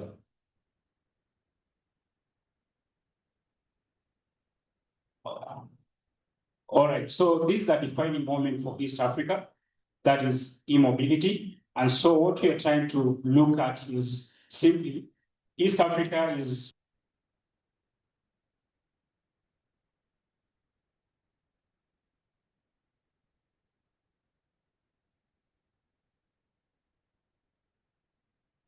in Kenya, we have 5 cities. In Tanzania, we have also towns. Across East Africa, the growing rate of urbanization is what also makes it possible for us to move into e-mobility. And also the idea of the rising fuel costs.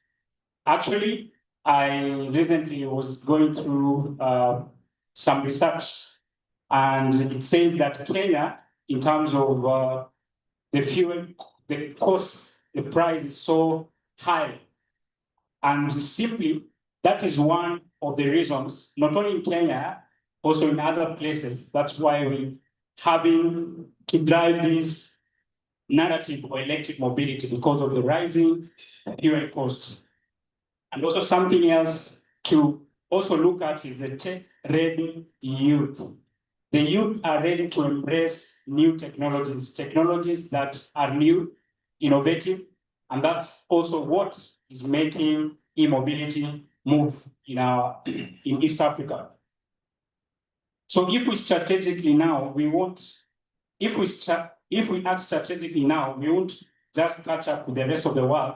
We can probe ahead and define the future of African mobility. All right, so question is why electric mobility matters now? Why does it matter now? It's because the urgency is so real. Why is that the case? For example, the urban growth rate is about 45%. And so East African cities are expanding faster than infrastructure can keep pace. The other factor is simple, that $8 billion is spent on the cost of fuel. And that impacts a lot on our foreign reserves, for example, the foreign exchange. And so basically, that's another reason. And so there's also a critical, what we call the decade, that is 2030, whereby in Kenya we have something called the Vision 2030, whereby we look at development, not only in agriculture, we also look at infrastructure. And so we need to catch up with 2030 vision. And so that is the reason why electric mobility matters. All right, now, as we all know that infrastructure is a catalyst, actually. And infrastructure drives adoption. And so this is the problem we've been having, egg and chicken. And this is the situation we are in, the egg and chicken problem. Which one comes first? Is it the egg or the chicken? Is it an electric car or a charging station? And so simply what we are saying is we have to start with the foundation. And we know very well we can't go wrong with infrastructure. Infrastructure is the basis, is the foundation, drive growth. And this is a question normally most of us, or those who want to switch to an electric car, they ask, are we ready for EVs? Where will we charge them? Now, so we are going to look at three things that basically can, as we look at the foundation, that is the infrastructure, we are talking of, we need to expand the infrastructure. There's a gentleman who came and spoke here about, I think, is Green Rising. And he was able to look at your data, but we'll talk at the tent. You mentioned that we have over 300 charging points in Kenya, right? Yeah, we'll talk about it. I don't know, but there are few actually, there are few. And so basically what we're saying is we need to deploy charging stations in strategic location across urban and rural areas. I'll give you an example. I also, as you heard, I also run an outfit called Electrical Society of East Africa, and we are into advocacy, we're into research, user engagement, and education. And we've been doing, our low-hanging fruit has been electric road trips. What we've been doing for the past 1 year, we've been doing electric road trips. We've had 3 editions so far. We did one from Nairobi to Mombasa, about 480 kilometers. We did another one, we call it the Mount Kenya region. We did across Mount Kenya. We did that was about 600 kilometers. We did Western Kenya expedition, that was about 1,000 kilometers. And what I can say, what we really saw in this experience is that we need to set up charging infrastructure. For example, We went to the Western Kenya expedition where we went through 5 towns. And every time we do a road trip throughout the day, in the evening, our worry is not where we're going to sleep. Our worry is where we are going to sleep. Is there a charging spot or a socket? You know? So your worry is not where you're going to sleep. Your worry is where you're going to sleep. Is there a charging socket? And so what we've realized is that there is need for the private sector, the government, to get involved with expanding the infrastructure. Also, we are looking at upgrading our technology in terms of the fast charging solutions that are presently have. And what we are saying is it helps reduce wait times and boost convenience. And another thing to drive adoption is to build confidence, a reliable infrastructure, not just an infrastructure, a working and reliable infrastructure. What it does builds confidence. And so my submission on this is that this infrastructure gap represents tremendous opportunity for entrepreneurs, investors, and innovators ready to shape the future of transport.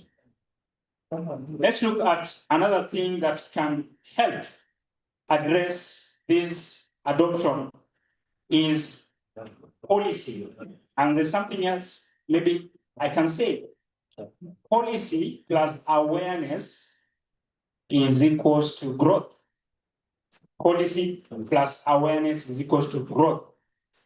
It's not only important for the government to do their work in setting up the policies and all that, but also what are we doing to drive awareness? And basically the two things will bring about growth. And so there are 3, I can say, things that can be done. One is the policy frameworks, for example, the tax incentives. I can give a key example. Today, for you to import an ICE vehicle, you're going to spend 66% of the tax. 66% of the tax. That is the excess duty, VAT, import duty, and all that. For you to import an EV, an electric car, what you do, you just get rid of 10% of that 66% because excise duty is 10%. That's only what has been reduced.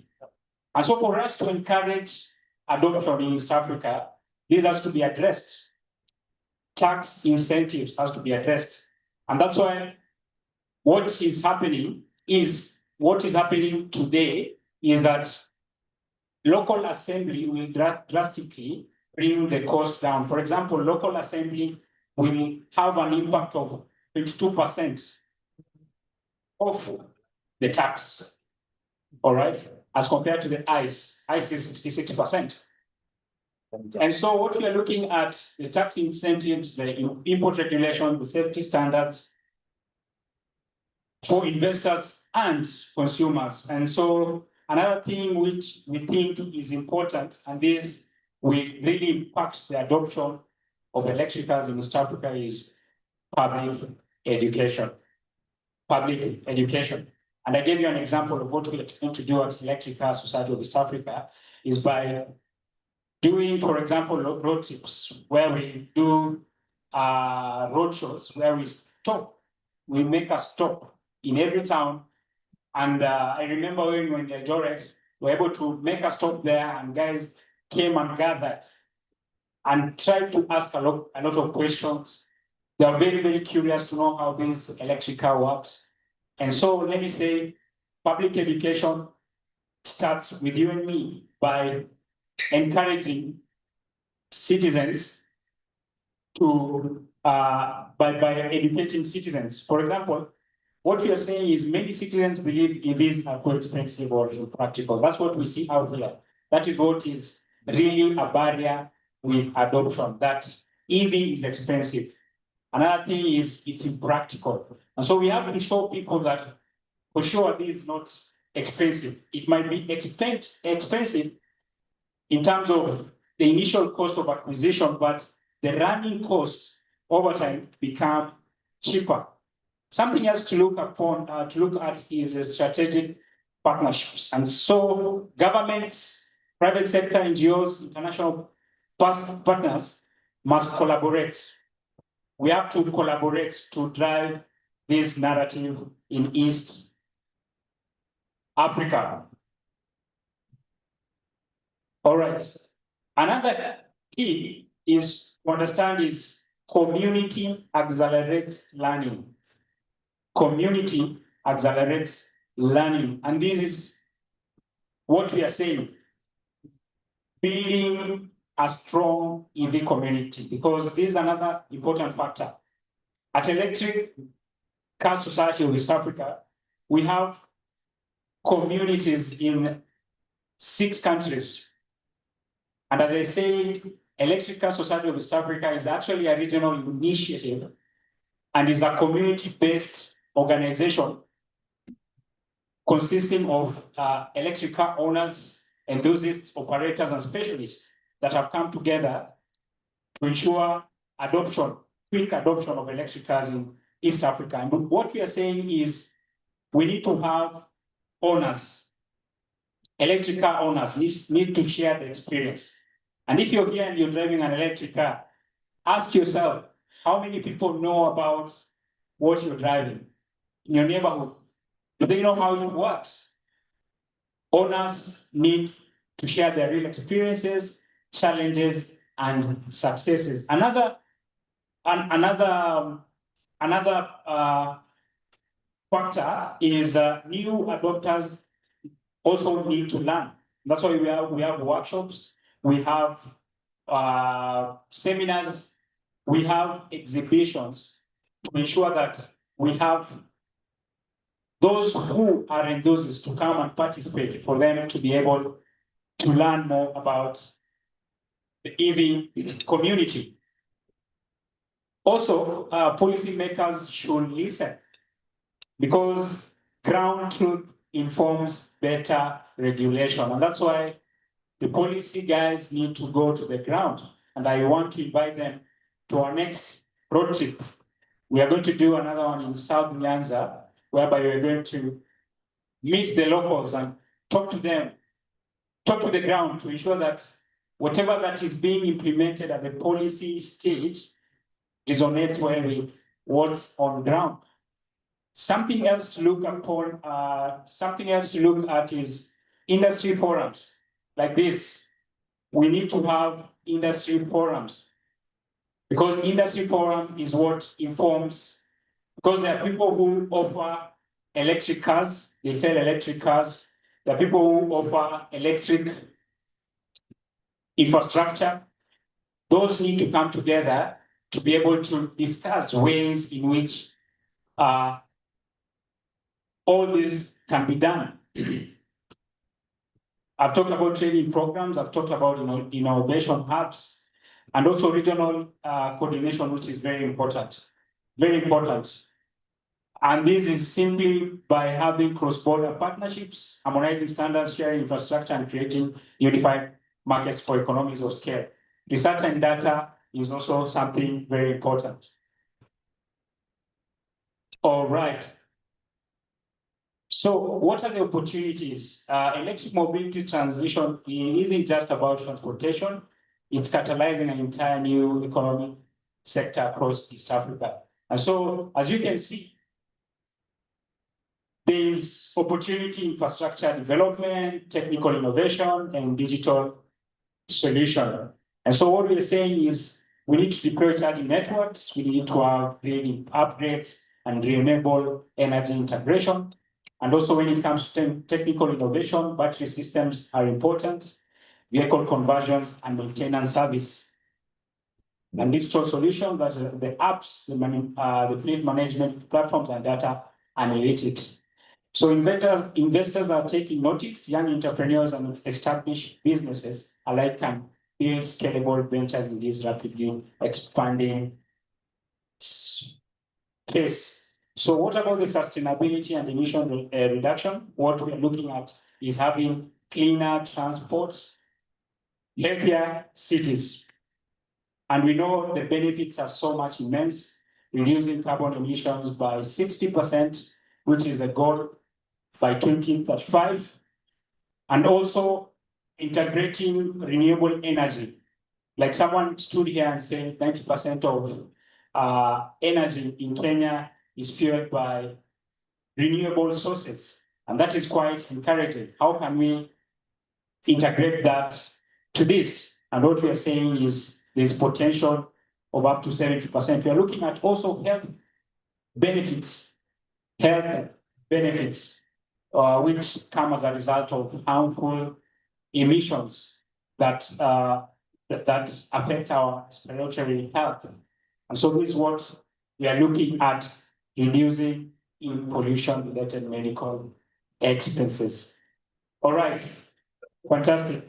I can see 30 minutes, 30 seconds. I have only 30 seconds. Are there any questions, clarifications? Yeah, thank you. Thank you very much. Any question? Thank you very much, Brian, for that wonderful presentation. Move on to the next session. Our next speaker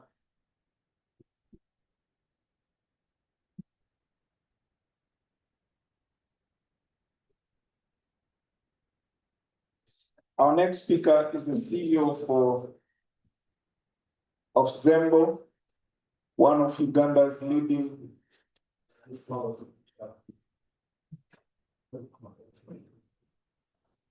electric mobility company.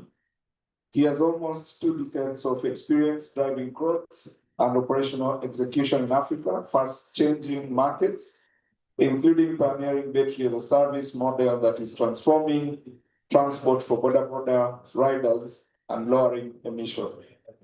Ladies and gentlemen, please join me in welcoming James Aborasi, the Master CEO of Thank you. I hope everybody is livened after a bit of coffee. The previous speaker is a nice transition to what I wanted to talk about today, bringing you to the ground, the bits down from those big numbers and big projections down into what's happening actually concretely. What does it mean bringing e-mobility to the field beyond Kenya? So let's take that road trip that our previous speaker was on and take it a bit further. So we're glad to have everybody's attention. I know I'm the worst at conferences as well. You're always trying to plan the next meeting or meet up. This one. No, it does not. So I'm going to start an intro while you work on my presentation. So first thing I wanted to take us across and just think about what transport looks like across this continent. I'm always amazed by the diversity. I've worked in, lived in, managed teams in total 20 countries across this continent. And it's so different. So just looking at East Africa, public transport in Kigali looks like a TBS 125 or a bus that actually runs on time. Surprised me, this is the first one I tried to take.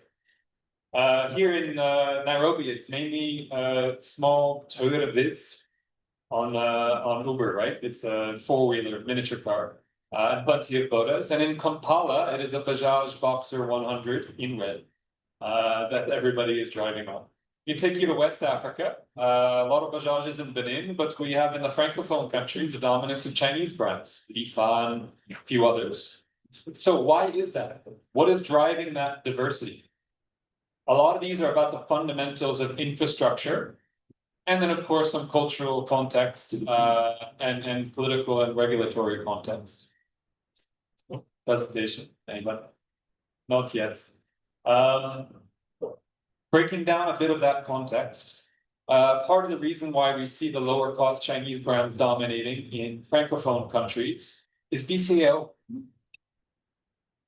The financial regulations for the interest rate which you're allowed to charge precludes the kind of asset financing that we have in Anglophone East Africa.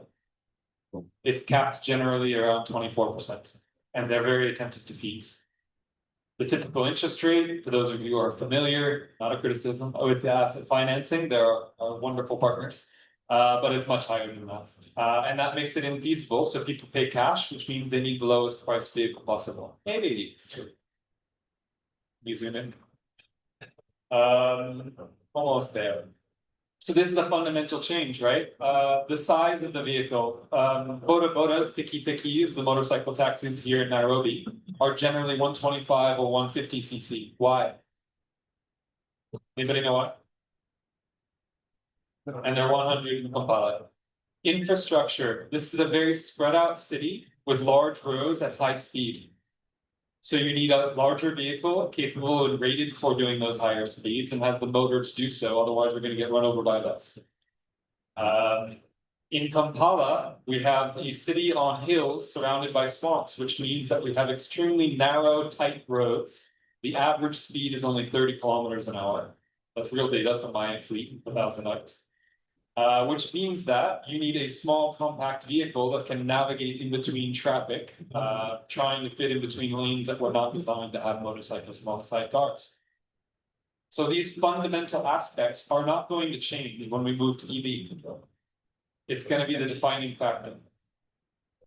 So that's a little bit, about those kind of macro level things. So I want to dive in a little bit about now the electrical infrastructure. We start to talk about EV. Still working on it. Good thing I memorized it. So let's talk a little bit about how we generate electricity across the continent. For those of you who are based here, yes. Okay. This is Cameroon, by the way. So we're bringing in the streets. A couple of guys on some of our Zono bikes. So here in East Africa, we are spoiled for our renewable energy resources. Kenya is, of course, an exceptional case with geothermal, but we have hydro across most of the rest of the region as the primary source of power. This defines the nature of the power market between fuel and electric, because hydro and geo are very efficient base load power. In Uganda, we have run of the river hydro, which means we're generating power 24 hours a day, whether we want it or not, whether we use it or not, it's just there. And that also provides very favorable conditions for e-mobility, where we can often shift, whether Zembo battery swapping model or even plug-in. If you're doing overnight charging, you're using energy that the grid can't use, and it's there, whether you consume it or not. It's not like fuel or gas power generation where we are spending money to produce that energy. It's basically just a fixed generation. If we go to West Africa, however, most of the countries are relying on imported diesel to generate electricity. That's a big challenge. So then you're competing with imported diesel and imported fuel. Basically, that's your trade-off. And while you do have more efficiency on electric motors still, you are reducing emissions by making that switch to grid power. It's less, and the cost differential is very challenging. Because you're still dealing with foreign exchange. You still have the challenge of the country buying that fuel and bringing it in to generate electricity, or to bring it in to buy fuel for that bike or that car. So I think the first big thing here is to think about what is the power market. Before we even think about EVs, what is the power market? And what drives it? What are its underlying factors and structural elements? So I love this map. I forget who I stole it from, it's not mine. But it really gives you a clear picture of where there's these large hydro. That's probably a good place for e-mobility. If it's red country, you're dependent on these oil or green, oil or gas, it's going to be very challenging. And you're probably going to need some form of government subsidy or structure to make it work. Or you need very competitive solar to be the driving source of energy for that EV in order to compete and make it worthwhile versus just putting fuel in the tank of fuel at speed. This is a big thing, and we see, we've looked at the market for EVs in Benin, for example. I used to live there. Huge market for two-wheelers would be interesting for us, but we keep saying no because the power market is just daunting. I'm paying 10 cents a kilowatt hour or less in Uganda, and I'd have to pay over 20 in Benin. That's tough. Plus then there are fuel subsidies coming over from Nigeria. So this is the first thing to think about when you're trying to think about how to design, what is the EV market going to be, how will it evolve, and how do we grow it? Yes. So let's talk about a few other fun things that I learned when we launched our pilot in Cameroon. Cameroon, from Central Africa, it's part of the XAF CFA zone, so it is a cash purchase market because it's not really possible to finance vehicles with the regulatory structure. And now we move on to the next challenge. Most EV, whether you're on 4 or 2 wheels, relies on some form of 2 things: internet for public charging and or for your battery swapping, as well as payments infrastructure. This turned out to be way harder than we thought. Even in Douala and Yaoundé, found that the internet was out so often and so consistently that we couldn't actually rely on it for transactions. So we are now working on building an entirely offline system that just updates. Of course, we want the data, so update when the internet decides to show up for dinner. But we have to build a system that works fully. It does all of our transactions online. So this does a lot of things. How do you manage IoT devices when internet's not reliable? And so we ended up having a bit of back and forth and had to look at the map on how many kilometers our vehicles and batteries were actually doing. At first, the data coming out made it look like they were doing very little, and they're only getting like 20 kilometers on a battery, so it's not possible we get 80 in Uganda.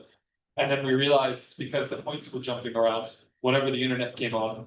And it was just doing a track of the flight of a bird between the 2 points, not the track the vehicle actually followed.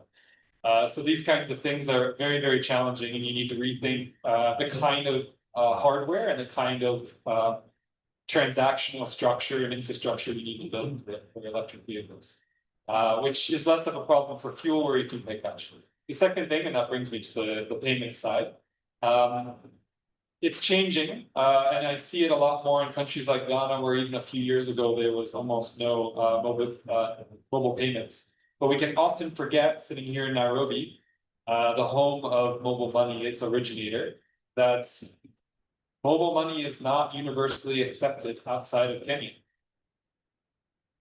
Outside of this country, most people don't have smartphones, and most of them pay cash. And even if you do pay with or do have a mobile money payment system, it may not be accepted. It may be a hassle for people to put money onto it. It's a secondary, very minor payment form and not a primary, which means you have to think about the infrastructure to help people actually use it. Whether it's having agents near your charging points, whether it's having other cash out, and then you have to deal with fees. If you're moving money onto a platform for mobile money payments exclusively to pay for e-mobility charging, and then they need to somehow get money back off of it again, you're losing a lot of money in transaction fees and cash out fees. So this is a huge, huge challenge that we see and have to think about. Like I said, even having dedicated agents who are able to actually process that, or having your own staff in the charging points be the agents to be able to move money on and off of a digital platform. Because none of us obviously want to deal with cash across a distributed network. Good. So the other big challenge is real estate. Maybe less obvious again here in Nairobi is quite a spread out city, a nice flat geography. But in Douala or Kampala or many other cities, square meters are hard to get. Getting them available is tough. And this is a defining feature.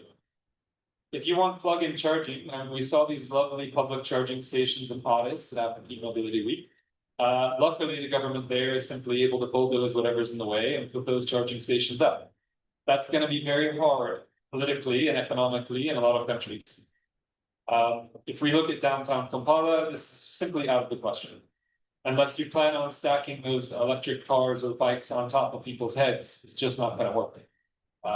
One of our battery swapping cabinets, or our guys or anyone else in the battery swapping business, in the space that we're able to serve about 10 to 15 bikes per hour, plug-in charging can serve max 2 to 3. So depending on the geography of the place that you're building, that might decide which of those models is more attractive. The other thing is the real estate costs. So we think a lot about the price advantage of electricity versus fuel, but if you have to pay so much for the real estate to plug in to get the electricity, charging might just not make sense for the company setting up the charging infra. There are different solutions to that. We've seen governments like Benin take an initiative to try to create public charging. We mentioned Ethiopia. But if real estate is a constraining factor in terms of costs for charging to make sense, then you may need public intervention. Because in urban centers where e-mobility makes the most sense, you might not be able to afford the real estate. Partnerships with parking garages or field managers may be one of the solutions, but there does need to be some deep thought on how do you actually get the real estate and how do you pay for it, because it's not cheap, and it adds a lot to the cost to the charging. So that's it. I wanted to have a quick presentation and want to leave some time for questions if there are any, but we're also behind schedule, so I'm doing our friends a favor over there to try to run through. So does anyone have any questions about other markets beyond Kenya and some of the infrastructure constraints that we have?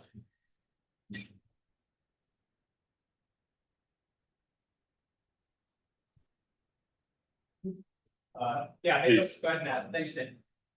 So with the source of energy and the reason not to go to that market, or was that implying mostly that the issue is the cost of that energy, or is it more about the volatility of that energy source like gas? Thank you for that. I missed that slide, I think, when we struggled to start. I did want to talk briefly about the energy itself. So cost is a huge issue, but quality is, and that I've seen traverse. It's honestly about the distribution network and less relevant to generation, but that is a critical infrastructure factor. So in Uganda, we found that generally outside of Kampala, the voltage that we receive is outside the normal range of charging infra, which means I have to build a whole other layer of infrastructure to turn what the grid provides me, 300 volts, 150 volts, Lord knows, into usable power somewhere close to 220. That's another key infrastructure cost you have to think about.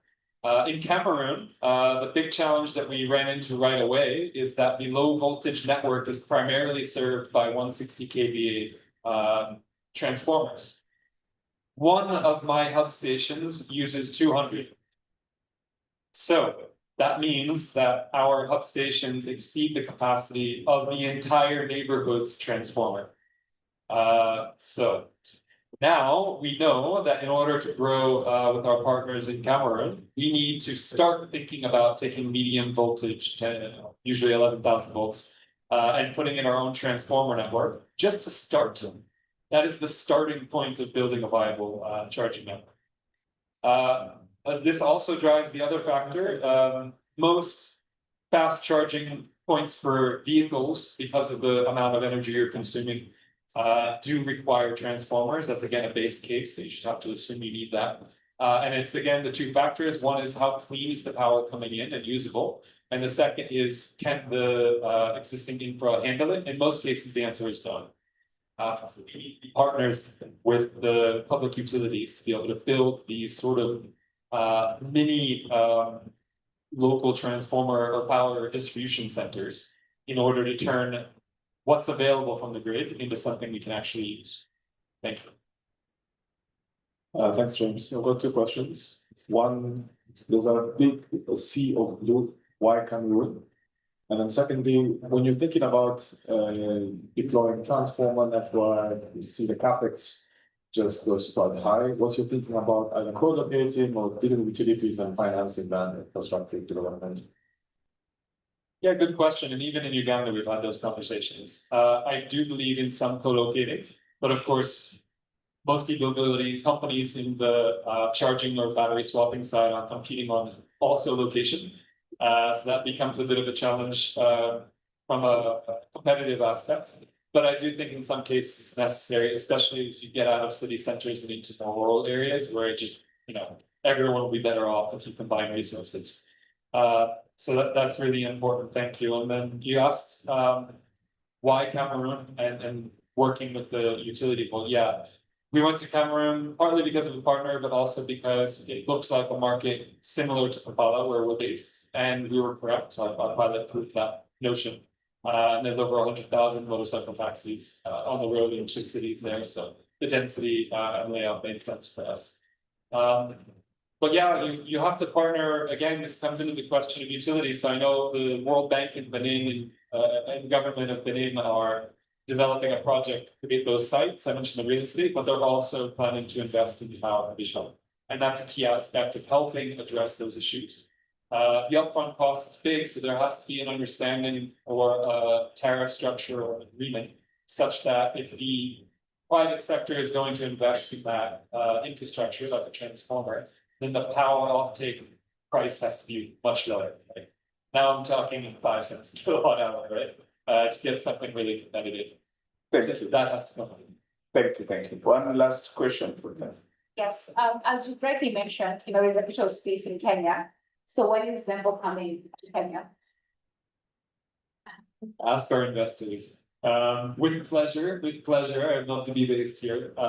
But we're trying to grow with the investment that we have, and at the moment, I see 20 people in Nairobi and 3 in Kampala, and Kampala is a bigger market for 2-wheelers. So. Thank you very much, James, for that wonderful presentation. A round of applause for James. Thank you, thank you. Now we shift our focus to skills. The most critical ingredients for African e-mobility growth, skills, talent, and local technical capabilities. Our speaker is an e-mobility advisor with GIZ and a key driver in strengthening TVET's program to prepare a workforce for the EV transition from manufacturing and assembly to maintenance and infrastructure deployment. His work contributes directly to green job creations and a skilled workforce for Kenya's clean mobility future. Please welcome Pius Watho.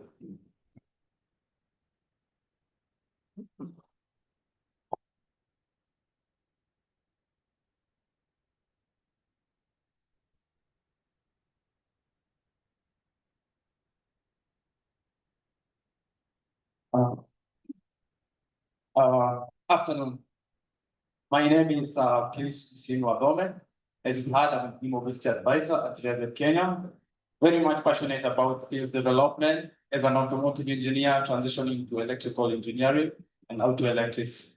So today I have a very quick passion that I want to speak about building the local capacity for EVs in Africa to do assembling, maintenance, and infrastructure support. So I want to explain the strategic pathways for economic growth and sustainable mobility. And I'll be sharing projects or other activities that we've done through the project Promotion of E-Mobility in Kenya, which is a project being implemented by GIZ and co-funded by the EU. Just to get an overview of what Africa looks like and what we might need and what we need to do this. First of all, for us to have that sustainable e-mobility adoption, we have to look at EV manufacturing assembly plants. Yes, we know EV technology is quite mature in Africa, but we cannot go to local manufacturing without the assembly. And these are the strategies that we want to work to get governments just to encourage local investment, EV manufacturing plants through either tax breaks, special economic zone setups, incentives, and also infrastructure support. For example, we just got an announcement from Kenya Power that they're going to deploy 50 charging stations from Mombasa all the way to the border in the west. These are government initiatives that we want to see already pushing the infrastructure support. Also, we want to reduce the reliance of imported vehicles by making sure that we create competitive markets that stabilize the vehicle prices, especially for upfront buying of these vehicles. Also, create local support chains, support regional manufacturing ecosystems, trying to look at East African community. Could we have harmonization of some of these codes, especially for us, so that we have harmonized standards and we can now bring investors to Kenya, and probably now Zembo will be able to come to Kenya to these initiatives. Creating jobs in the manufacturing and assembly, logistics centers. This is an opportunity that is being already borne by e-mobility. Just to look at the technical skills, or what exactly do we need, or what capacity do you have technically for engineering in Kenya for us to transition. I would just want to highlight that in the past 2 years, we've done 269 people, technical engineers and automotive engineers trained through dedicated special e-mobility training. And this is a good example of what we've done, trying to come up with specialized curriculum, modular curriculum that address the real technical dynamics in the e-mobility sector. Also working with trainer development and certification, regulation of these technicians. If I call myself an EV technician, I should be able to certify and actually understand the whole process, so that you don't get a foodie who does not have that certificate that might spoil your EV. Of course, this is a very expensive asset. You need to have someone who really understands the test when they're working on your EV. And then now the long-term employment pathways, we have different opportunities for employment, not just manufacturing, charging stations attendants, we have the technicians, and the EV is not just the battery itself, we have motors, we have suspensions. So still the traditional ICE market is available for that. And how do we get to this? By fostering public and private partnerships, especially in the EV infrastructure, and co-creating the charging ecosystem. As we all know, the only backbone of adoption or acceleration adoption of e-mobility or e-transport or sustainable mobility is infrastructure. If you have the right infrastructure, nobody will be worried about where I'm going to sleep or charge, as he explained. And through those studies and those tours, we are able to find what is the real problem in the ground. And then now focusing on also service ecosystem development, encouraging the local entrepreneurs to establish service centers, bus distribution networks. And this is something that I've already seen happening in the two-wheeler space majorly, and we really encourage this. Another thing in these partnerships, jobs creation across the value chain, the charging network deployment, we will be having installation, maintenance, customer support, having an online one-stop shop where you can access this information, charging infrastructure network. We should be able to know, at least in Nairobi, what kind of a charger, where is it available? Is it online? Is it offline? Is someone plugging in? When are they going to plug out? And how can I charge?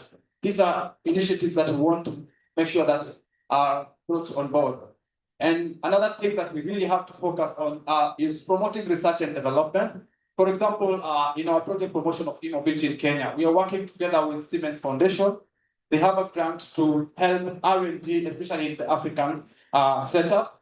And we are trying to look at what are the viable business models, what are the available technologies that can be easily adopted, support local partners. We've supported to see what can work in Kenya with maximum of localization, and that is the direction that we headed. We've been able to support pet swap stations, repurposing of these EV batteries, supported an institution called Tumaini Innovation Center. They did their own EV, a tuk-tuk three-wheeler from a repurposed battery. It's something that has been working, and we are happy to report that these R&Ds, so far we've done 5 of them, focusing three-wheeler, two-wheeler, and the circular economy for the batteries.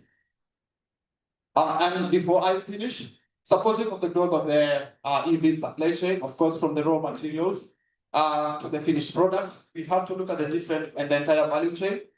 Component manufacturing, especially we need to stimulate the production of high value components, motors, electronic control modules, wiring harness, thermal management systems. This is, as African, we are able to do it here locally.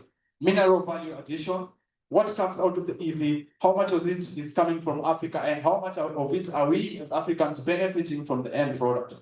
Service supply chain integration, definitely we need to develop logistics, network and control systems, and export capabilities, so that our products and the standards of the product that we do locally manufacture or locally assemble can also be exported with an international standard. And with that, I'll come to my end of my presentation. Just to summarize, I would like to bring our attention to a website called Changing Transport. I would like us to start thinking about the bigger picture and the future of sustainable mobility. We are a team of over 50 experts in the world working together in the sustainable mobility, be it non-motorized, the infrastructure itself, the technology, and making sure we have a just transition. So I welcome you to go into Change Transport. Let's connect via LinkedIn, share more of these opportunities. And I finally close, just an announcement. We will be doing something called a Lab of Tomorrow, a future lab where it includes or incubates centers of excellence, R&D practices here in Kenya, and we are happy to say that we will be having also experts coming and trying to work together with local companies through joint ventures so that we can now have a just transition with all the segments. And with that, Santeni Sana, I welcome any questions.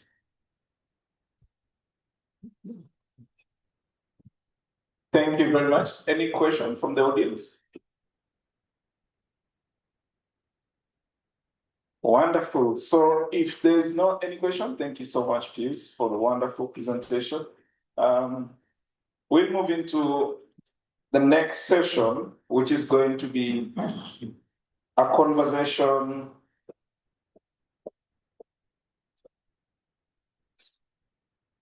about shaping the future of mobility in Africa. And I'll be joined with the panelists to have this conversation before we get into the lunch break. So I'll need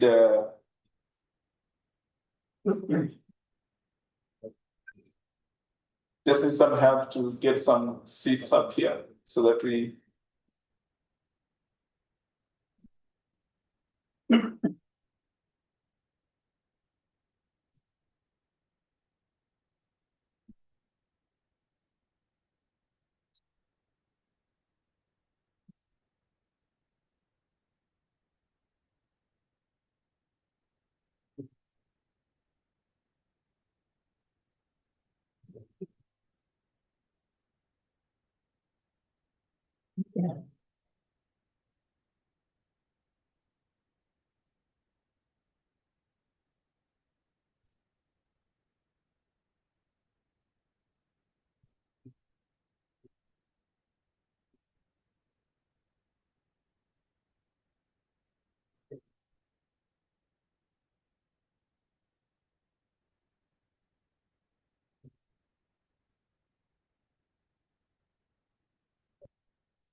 So this will be our first panel discussion of the day, a chance to challenge ideas and also compare realities across markets and sharpen our direction as a region.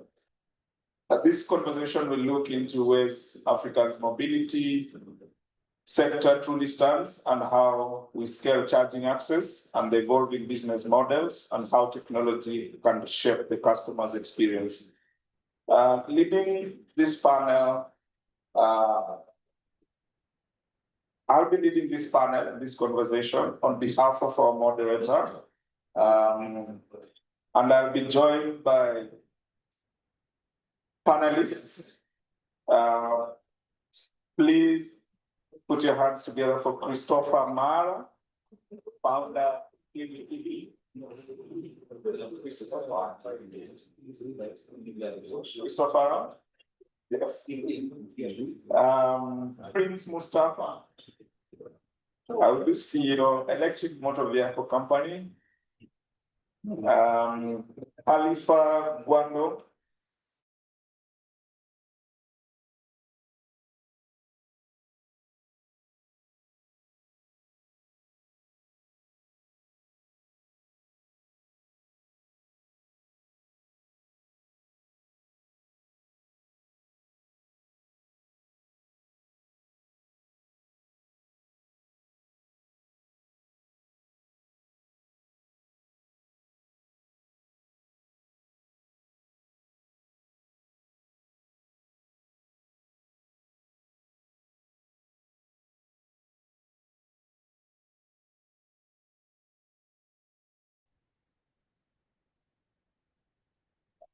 we have.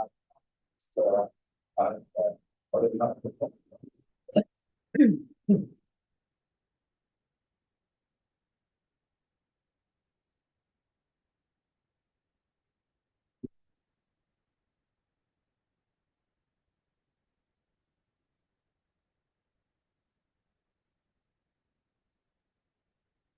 Thank you.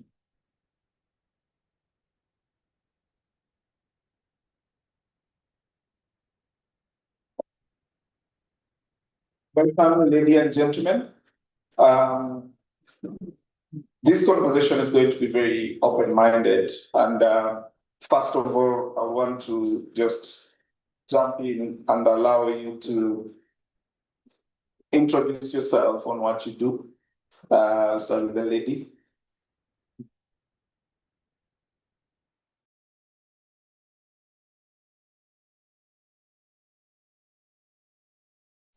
Good morning. My name is Madam Choku. I'm the strategy director of Underworld Consulting, Limited here in Kenya and South Africa. We are an agency with a market research, concept PR, and experience for. Good morning, everyone. My name is Tom Courtwright. I'm the research director for the Africa E-Mobility Alliance, and this week I am also the founder of the Boda Boda Board Game. Good afternoon. My name is Sanito Guarmo, from Further Development Bank. Good afternoon. My name is Chris Mara, and I'm the founder of QE. Good afternoon. Alex Washira, founder of Mobile Africa. Thank you, thank you. We'll talk a lot about growth, but how would you describe the true state of e-mobility adoption in Africa today versus the narrative we like people to sell or people sell? Maybe I don't know if Thomas is the right guy for this. You have been working a lot in Uganda. How would you describe the state we're in right now? Sure.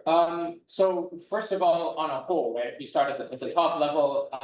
Growth levels are great, right? Numbers are increasing rapidly. We're looking at 2 or 3 times growth rates every year in most markets.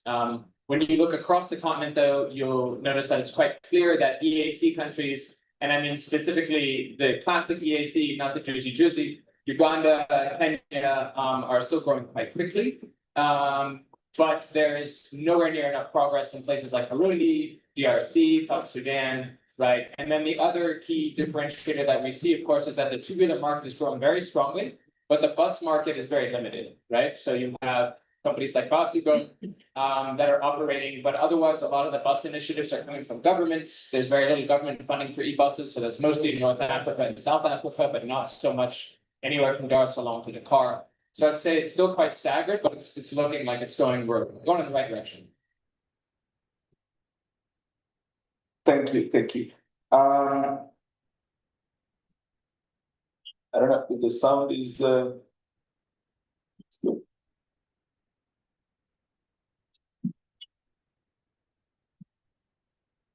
So when we talk about the bus is not very strong, why do you think that is? Is it because of policy, or is it what's not happening on that sector? Sure. So fundamentally, buses are just massively expensive, right? So the capex to get the bus out. I was helping somebody model this the other day. They're looking at deploying $2 million in capital, and frankly, they could get, if they're lucky, 10 buses, right? So they're just very, very, very capex intensive. It's frankly very difficult to raise money in Africa. We're here in Kenya. Kenya is one of the easiest places in Africa to raise capital, right? So people outside of here really, really struggle to make that money. And then the other question is just a lot of people don't see the market being there yet. You have a really, really long payback, right? In optimal scenario, you're looking at payback in 5 years. Otherwise, you're looking at 6, 7, 8 years. So that means that where your financing is coming from is a very important element there, as well as what. So there's a lot of options to be made. There's definitely a business model and they work. But the CapEx needs are huge, it's not. For your financing, we have Khalifa here. And what do you think, why is it that investors still see e-mobility as high risk? What evidence do financiers want to see before unlocking serious capital into the e-mobility sector? You've heard from Thomas that capital is the big challenge. Thank you. I think from financing perspective, e-mobility is still quite a new concept in Africa, still at early stages of commercialization. And most of the players literally these are greenfield projects or new companies coming into the market. So they do not mostly do not have a track record. And when you look at how bankers view risk, they would want to see some level of track record. And this is why the DFI space, where TDB is coming from, it's critical to bring some catalytic funding to try to blend that finance, which reduces the costs, because the nature of these projects are high risk, mostly are first timers, and starting from scratch. So if you go to commercial lenders, they will definitely require, they will charge you high interest. The venture capital, I think it is a space where we're seeing they are coming in quite aggressive, but it comes with its costs in terms of equity portion. They are not able to do longer tenors in terms of the either debt or equity investment for VCs. This is where the banking universe needs to complement, and we are able to do longer tenors. We have a higher risk appetite, and I think technical assistance is critical. Working with SMEs to ensure that they get their houses in order in terms of the information required. Working with advisors to make sure that you do have the required information, projections, so that you can unlock the capital required to finance such types of projects. Thank you. Switching to Christopher, your mission is local manufacturing and lowering cost for urban mobility. What is the one policy or market change that would immediately accelerate Kenyan-made EV adoption at scale? That's a tough one. I don't think there's one policy that will change everything. I think it needs to be a mixture of policies. When you look at, if you go back in time, the one policy that actually made this, at least about the border sector possible, was, President Kibaki decided that it's going to bring in, zero rate CKDs, and then the industry grew from there. But this is now, we're now looking at a place where we need multiple policies to support the value chain, because the industry has, we can do a thing. That's pretty straightforward. Bring in a kit, sample, you put it to market, you sell. But now we're now saying, can we add local content? Can we manufacture? Take, for example, with our harness. That's one of the bits that I'm going to say we have to localize about 14 pieces of the bike. It's going to be localized. Those companies have manufactured that. Someone who can manufacture it locally. But the person manufacturing it is still importing the wires that build out the harness. And that cost that they have is then being passed on to me. So even if I have tax breaks as a OEM, the person I'm buying from in Kenya doesn't. They import the steel from China, which means that there's a tax on that. There's VAT, which they then pass on to me. Whereas if I bought that steel for myself directly from China, I would not go through, a value addition. So we did a whole value chain process. We'll look at, okay, this is the end, this is the assembly or the OEM. But where is it getting this from?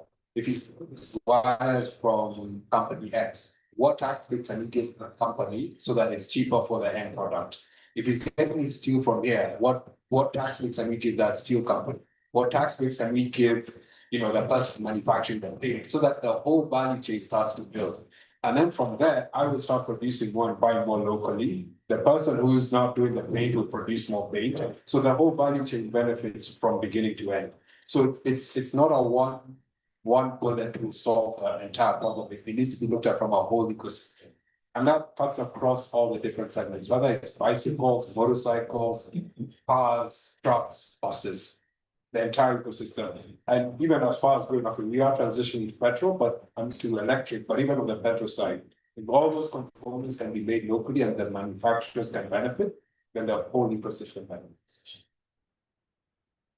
Thank you. And just thinking of sustainability, Njoku, we say sustainability and equity are the central of the future. How do we ensure the benefits of e-mobility reach the informal and underserved communities and not just premium users? Because there's this perception about the cost of EVs. So how do we ensure it gets back to the informal and underserved communities? Okay, I'm actually going to start by a post that I saw on LinkedIn this morning of how when we do promotions in this festive season, we do promotions for mostly ICE sort of vehicles. You'll find a Renault somewhere in TRM in the middle, but you'll never find an EV. So why aren't EVs going to mainstream promotions, right? And one problem we have is that even when you get out of the urban areas, probably most of these people have never seen an electric car. And even when they do, they don't understand it. And even when you explain it to them, like most technical people here would, they won't understand what it is. They won't understand why they would need to use that, what infrastructure they would need to use it for. So that can be the beginning of just being able to put these things in the places where they can find them accessible, they can experience them. And I do understand there's a risk to that. But when people know something, they can access it and experience it, then it's very easy for you to be able to sell to these people. And in every community, we have man, woman, child, old, differently abled. And when you create products around that community, then they can find value in what they're selling. So the sustainability doesn't only come from just trying to be compliant, but also how can it be used by a typical community? And you're not looking at urban areas in this case. How does a typical community access or experience the product and tech that you're bringing to the market?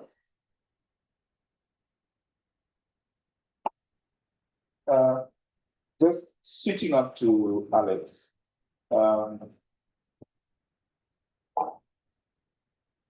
If you look at drivers and fleets, most of them complain about reliability. If you find in the market, they'll talk about either reliability or availability of swap location, availability of charging locations, and we start on the reliability of electric mobility solutions. So, according to you, what would be the most practical steps today for us to ensure that electric vehicles are accessible and convenient for commercial use? Okay, thank you. During my work with a number of drivers around, we've noted that the charging stations and the battery swap, they are not many. We have very minimum, very minimum. I can give an example of, let's say like Thika in Kiambu. So Thika has 5 battery swaps, but you have around 5,000 motorbikes. So that one is not reliable for any. So you go, you told, no, just go, someone else has just come, they have done their swap. Or you go, it is not sustainable for them. And when you tell them, because most of them are like, you're going to charge for 3 hours, 4 hours. You can't go home, sit down, wait to charge for 3 hours, then you come back to work. It is not sustainable at all. So we need to come up with strategies that the people who are doing batteries, we need to come up with sustainable ways in which it should not take 3 hours to charge a battery but you're still working. It cannot work. These people you're expecting these people, maybe for our friends here, MCOPA, they are waiting for these people to repay the motorbikes they have taken by loan. But they are not working for 3 hours, yet they are expected to repay. So drivers are not really finding it so sustainable because the charging stations and also the battery swapping for motorbikes and 2-3-wheelers, they are not many. That's making it impossible for people to actually access reliability and charging at the time they need it. And just to follow up on that, do you think fast charging is a solution to reliability, in your opinion? For one, yes, and it can only be backed up by many charging stations. Have a variety. You don't have to like wait for one until like you have a battery here, but the other one is, let's say for example, one is here, the other one is at the CBD. It is not sustainable. For the fast charging is important, but also more charging stations is a very good way to make the process easier for the drivers and the people who operate it. So should the conversation go to more charging stations or universal charging? Universal charging. Like the way, for example, if you buy a phone from China and maybe a Redmi and Samsung, then like in USA there is that they use different connectors, adapters. In Kenya we have different. But when it is universal, you can have spiral, room, ampersand, getting batteries from the same place. But that is not sustainable. I see Thomas disagreeing. Thomas, what do you? Which is not. Is there some sort of convention on monitoring crowd? No, it's a very big question. My question would be maybe, say we do put it fast. Yeah. Excellent. So my question to you, Habib, would be, if we do put in fast chargers, which theoretically can do 6 kilowatts, can your motorcycles do that right now? At the moment, I don't think the two-wheeler space, we have those that have the capacity to do 6 kilowatts. No, we don't have that right now. Well, just to comment on this as well, I think what we are learning from advanced EV markets such as India, I think the interoperability is a critical topic, and we need to be proactive about it. Because we have seen as well, I think currently, I mean, India is currently about to launch the policies around swapping to address the issue of interoperability. And I think this is what we may face if we are not proactive in Africa as well, whereby we have so many players who are not talking to each other. You don't have to, I mean, a motor rider doesn't have to lock in with only one company. We should be able to design like standardization. I think there is a need for policymakers to start thinking about standardization, whereby in the sheds of batteries, the connectors, we need to find a way of shared infrastructure in terms of the charging, or swapping? Just like a question, so if, because I don't fully agree with the interoperability when it comes to batteries. But because batteries hold the biggest performance definer for the vehicles. And in my opinion, I don't think battery interoperability will help us so much. We can standardize the connectors, the casing, but the battery components should actually remain specific to the OEM. So this is where innovations happen, So I don't fully support interoperability of batteries. But in terms of having standards in which players can plug into, it's fine to me. So yeah, that's just my opinion. And just one question that I would have is, before I get to you, where will the government intervene and where should government back up when it comes to interoperability? Jumping. Sure, happy to start. I think from where we're standing, Africa is not behind. It's just in a different track when it comes to EV market. And we're learning a lot from those who have already advanced in this space. So what we are seeing in countries such as India, I think it has gotten to a stage where the government needed to come up with policies and regulations regarding interoperability. And I think for us, what I'm thinking is clearly the government needs to let the industry to innovate, the market forces to determine when for the government to intervene. We are still at early stages of commercialization, and potentially this is not a need at this point in time, but it is still evolving market, and I think we need, in terms of the public and private sector, that the discussions need to continue.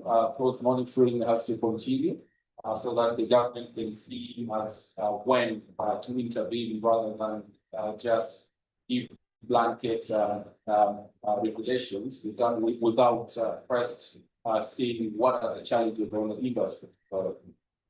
Thomas, you had something to say.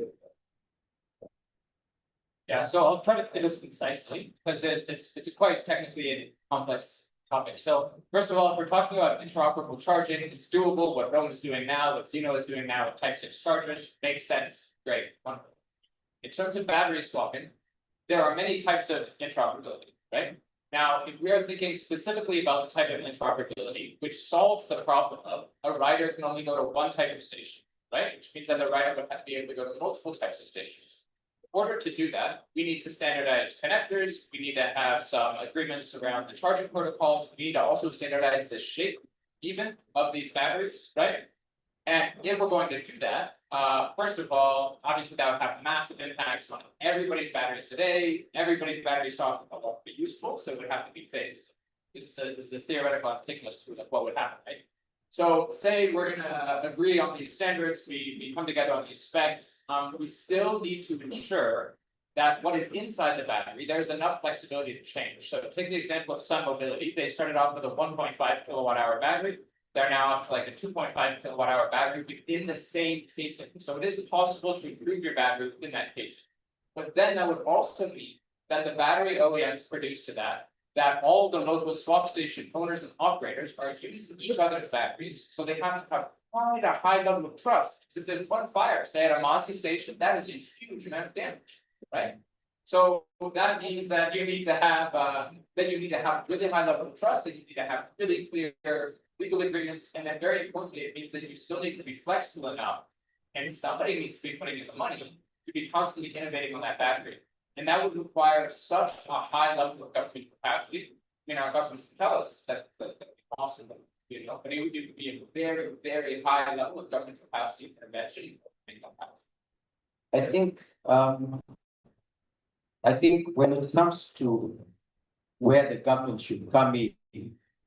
You know, in Kenya, we have, our politicians have the habit of copy pasting from other nations. They don't necessarily come before to, stakeholders and key players in a particular, field. First of all, they draft what they want, and then they come to the players.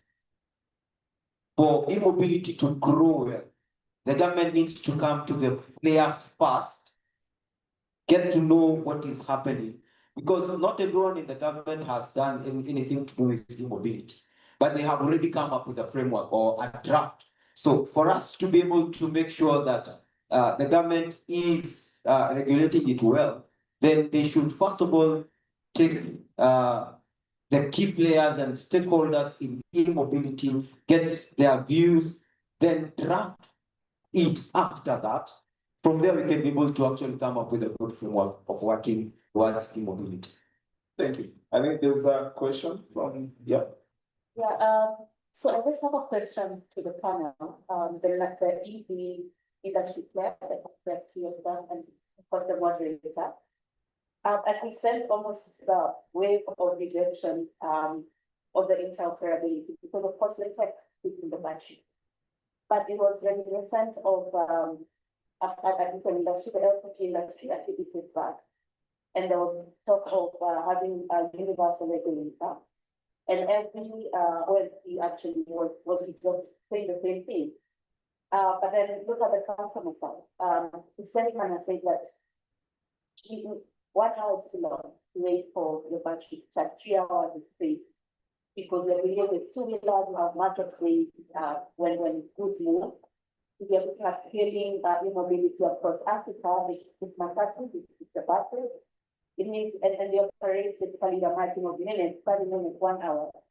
And then the other answer is that, Kenya is 80% rural, right? So we are not highly urban. You can't compare with the big, in India.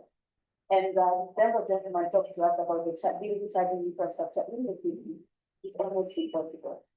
So my question then is, you say that, oh, no, whatever you're suggesting goes, it's our IP, it's the way we design things, then what's the path to scale? Because ultimately, the Matatu person has 20 minutes to sort the battery so they can go back to the line. The border person has dropped off some cabbages, they need to pick potatoes, they don't have 3 hours. And then, when we talk about infrastructure costs, we find all these charging stations in our villages. So, what's the path to scale there?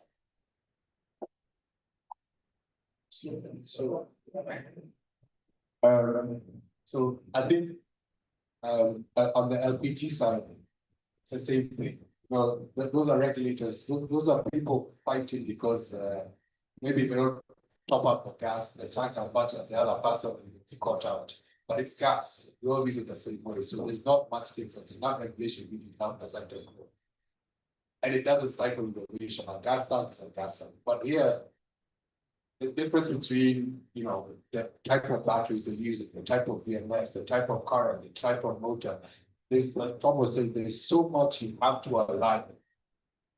We did a pilot that was funded by Siemens, and it was testing interoperability. And we sat down 3 players and just decided on the battery side. It took us 3 weeks because it's like, okay, then if I put this battery, my bike will perform. Then it means I have to change the controller, I have to change my communication system. There's so much that has to change just for me to align with that battery. If you take it a level of, let's say we all agree on what we're going to use, how it's going to work. Who's going to invest in it? If I own the tech, no one is going to invest in the other guys because they're going to invest in me who owns the tech. How do we jointly share the tech? And then what happens when someone else wants to join that network? Be that I want our piece of, they buy in. So there's so much complexity in trying to get interoperability right that it's right now, maybe that conversation is very bit too like, because what we're doing also is like innovation. But see, for the user, the product is transport. Whether it is electric charged or petrol, whether the tunnel cycling is electricity. So on the user side, then, what does it mean? Because yes, if you are about another person operating in a village in Mary, I will have to decide, do I use our everyday charging this thing, or do I just pay, another one? I don't think what I mean. So I think to answer that one, every company is targeting a different market segment. There'll obviously be some overlap, but that's where now as you as a consumer, why do you pick Total Gas as Shell? It's they're interoperable, but some people prefer one over the other. So it's not when I go to market my bike, I'm like, okay, my bike does want charging. These are the benefits versus someone who's doing small business. And then it's you as a consumer to be like, okay, me, I do love them. So I'm actually gonna go for bike X because they have swap stations in the area that I'm at that works for me. In the long run, of course, we want this some consolidation to be there. But right now, I think if you get that consolidation, feel that out actually. Or what we let our market is a few big players who control 70% of the market, and the rules will get that. Yeah, and just to add on to that, I fully believe that first we need to understand that batteries have such a big impact on performance of the motorcycles. And I don't think standardizing the batteries would actually be good for the end user. You have such a difference in performance requirements or use cases that it will actually limit the development of the market. However, I believe there's a big point in standardizing the charging system. That's why I believe we cannot standardize the battery, but we can work on the charging system. Was a question?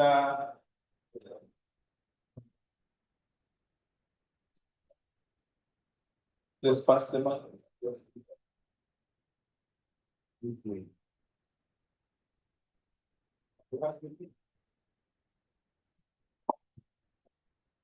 Thank you for such a lively discussion around this. But my query would be, we are discussing about having batteries recycled outright. And we are not discussing who owns these batteries. Start with, are they owned by the rider? Who owns them? Why would you want to discuss how someone manages their own assets? Because for those batteries which are owned by riders, I think they are free to charge their validations.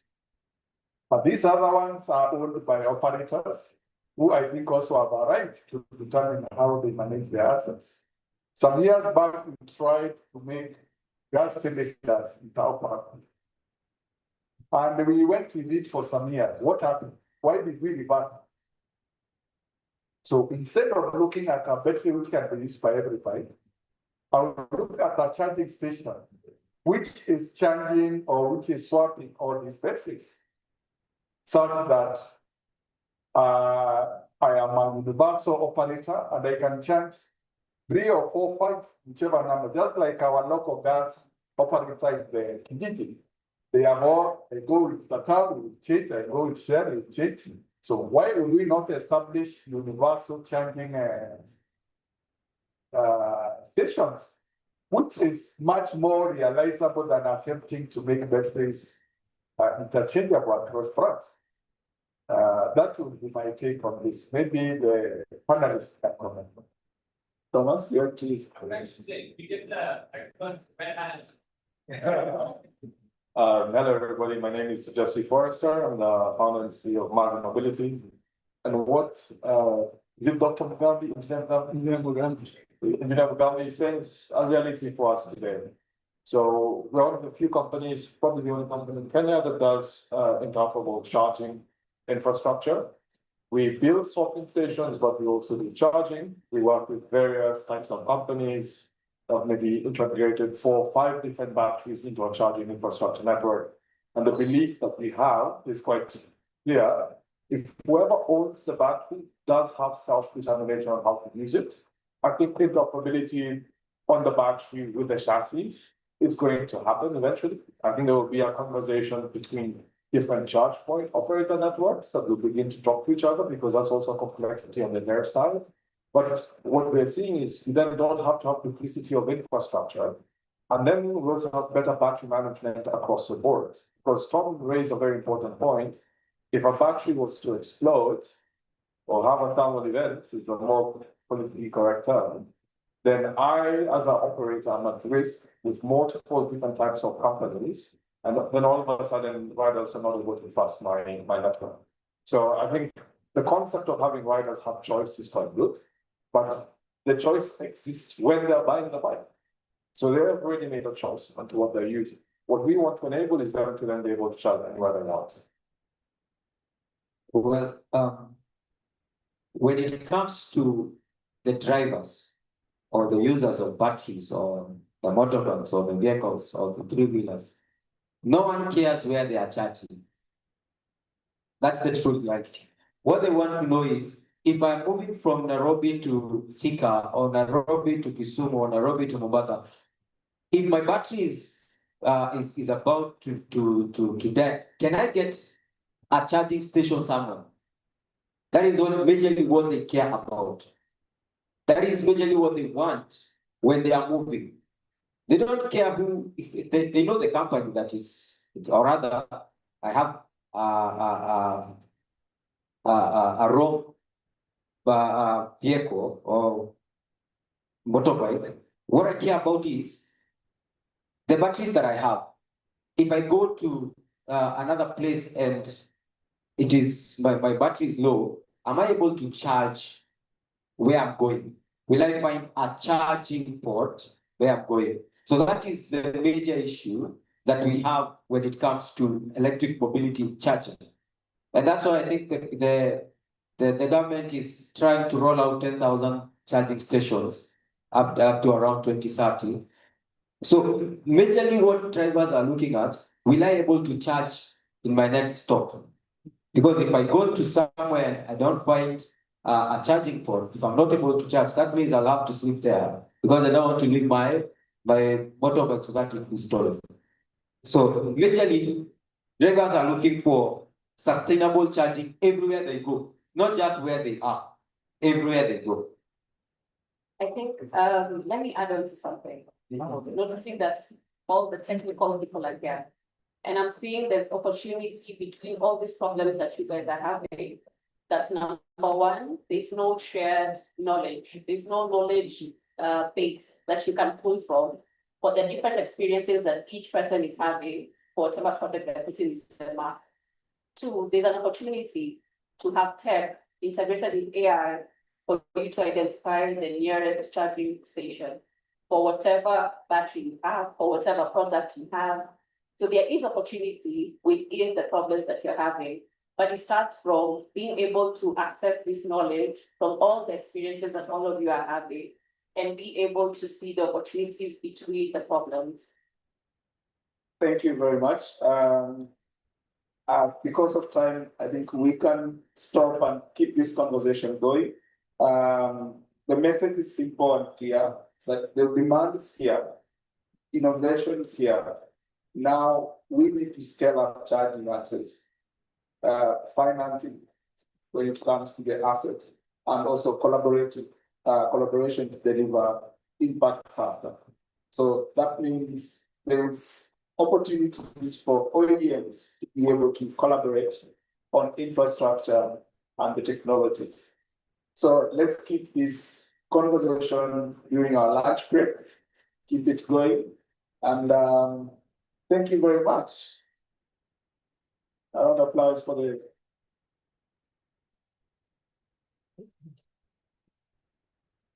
So, ladies and gentlemen, we'll have 30 minutes break for lunch. You collect your lunch card, and then you're going to have lunch on the second floor. Second floor across the restaurant. Yeah, so we'll have lunch there. Then we can come back by 30:45 for the afternoon session. That's fine. Thank you.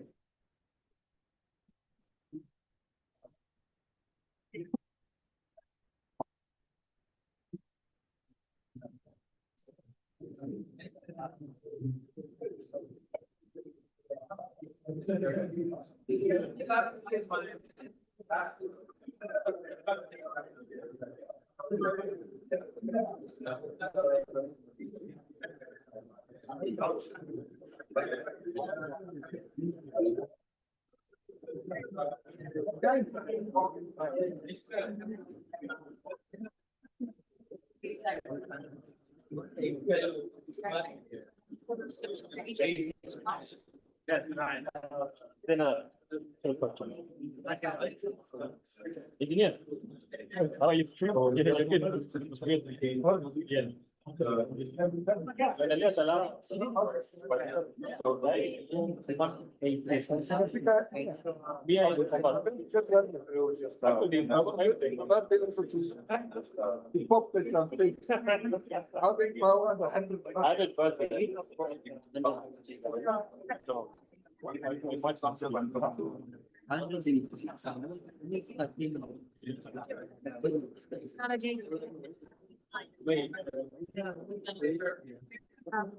When I see you, I see my problem.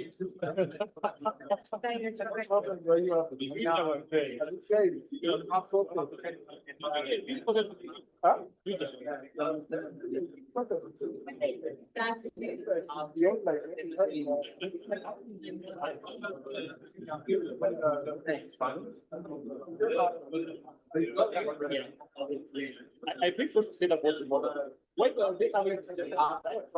What? Say about the model. The issue is studying stations rather than. Everybody else like my phone. How come they don't complain? I just tell myself whenever I am. Just. And the phone is not enough to pay.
No, just, serious,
Yeah, absolutely.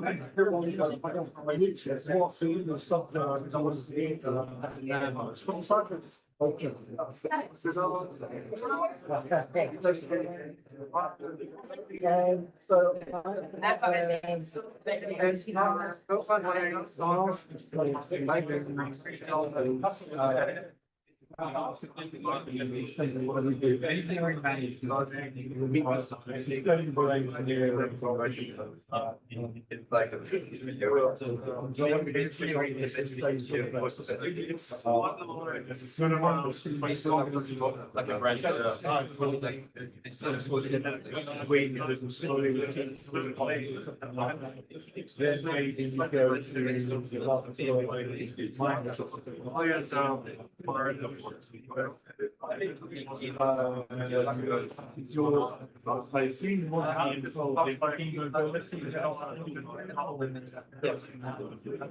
Yes. At least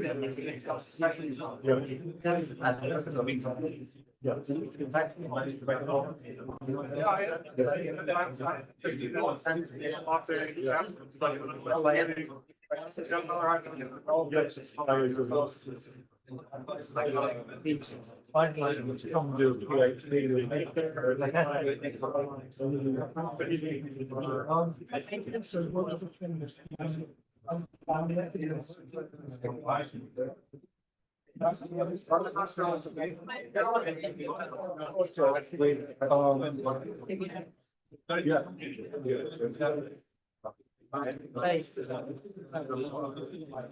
Oh, yeah.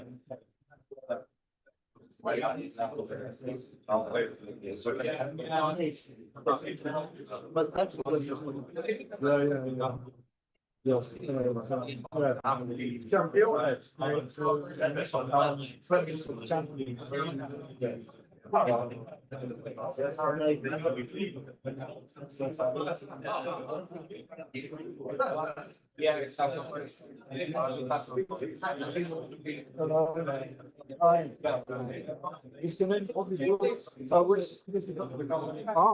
I want to talk to you. You were both people I'm really. Oh, are we able to do that? I didn't know we could do that. Ah, okay.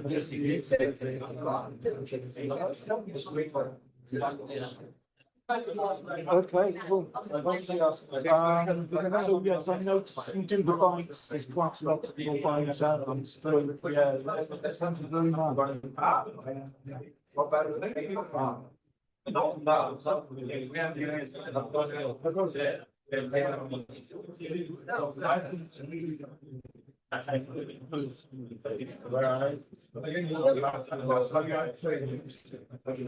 Yes, I think. Okay, well, that's good. Oh, really? Yes, it really helps. Yeah, absolutely. Yeah, well, I'll look into that meeting in the city.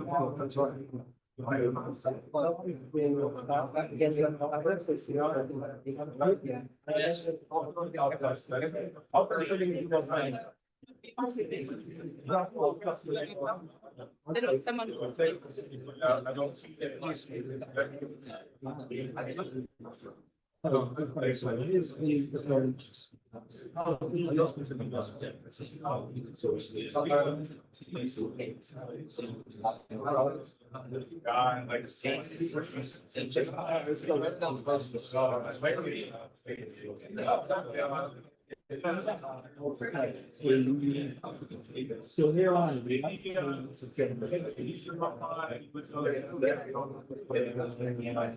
Oh,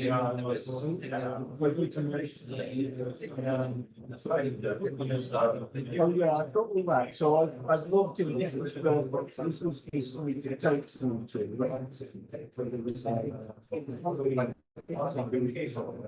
Okay.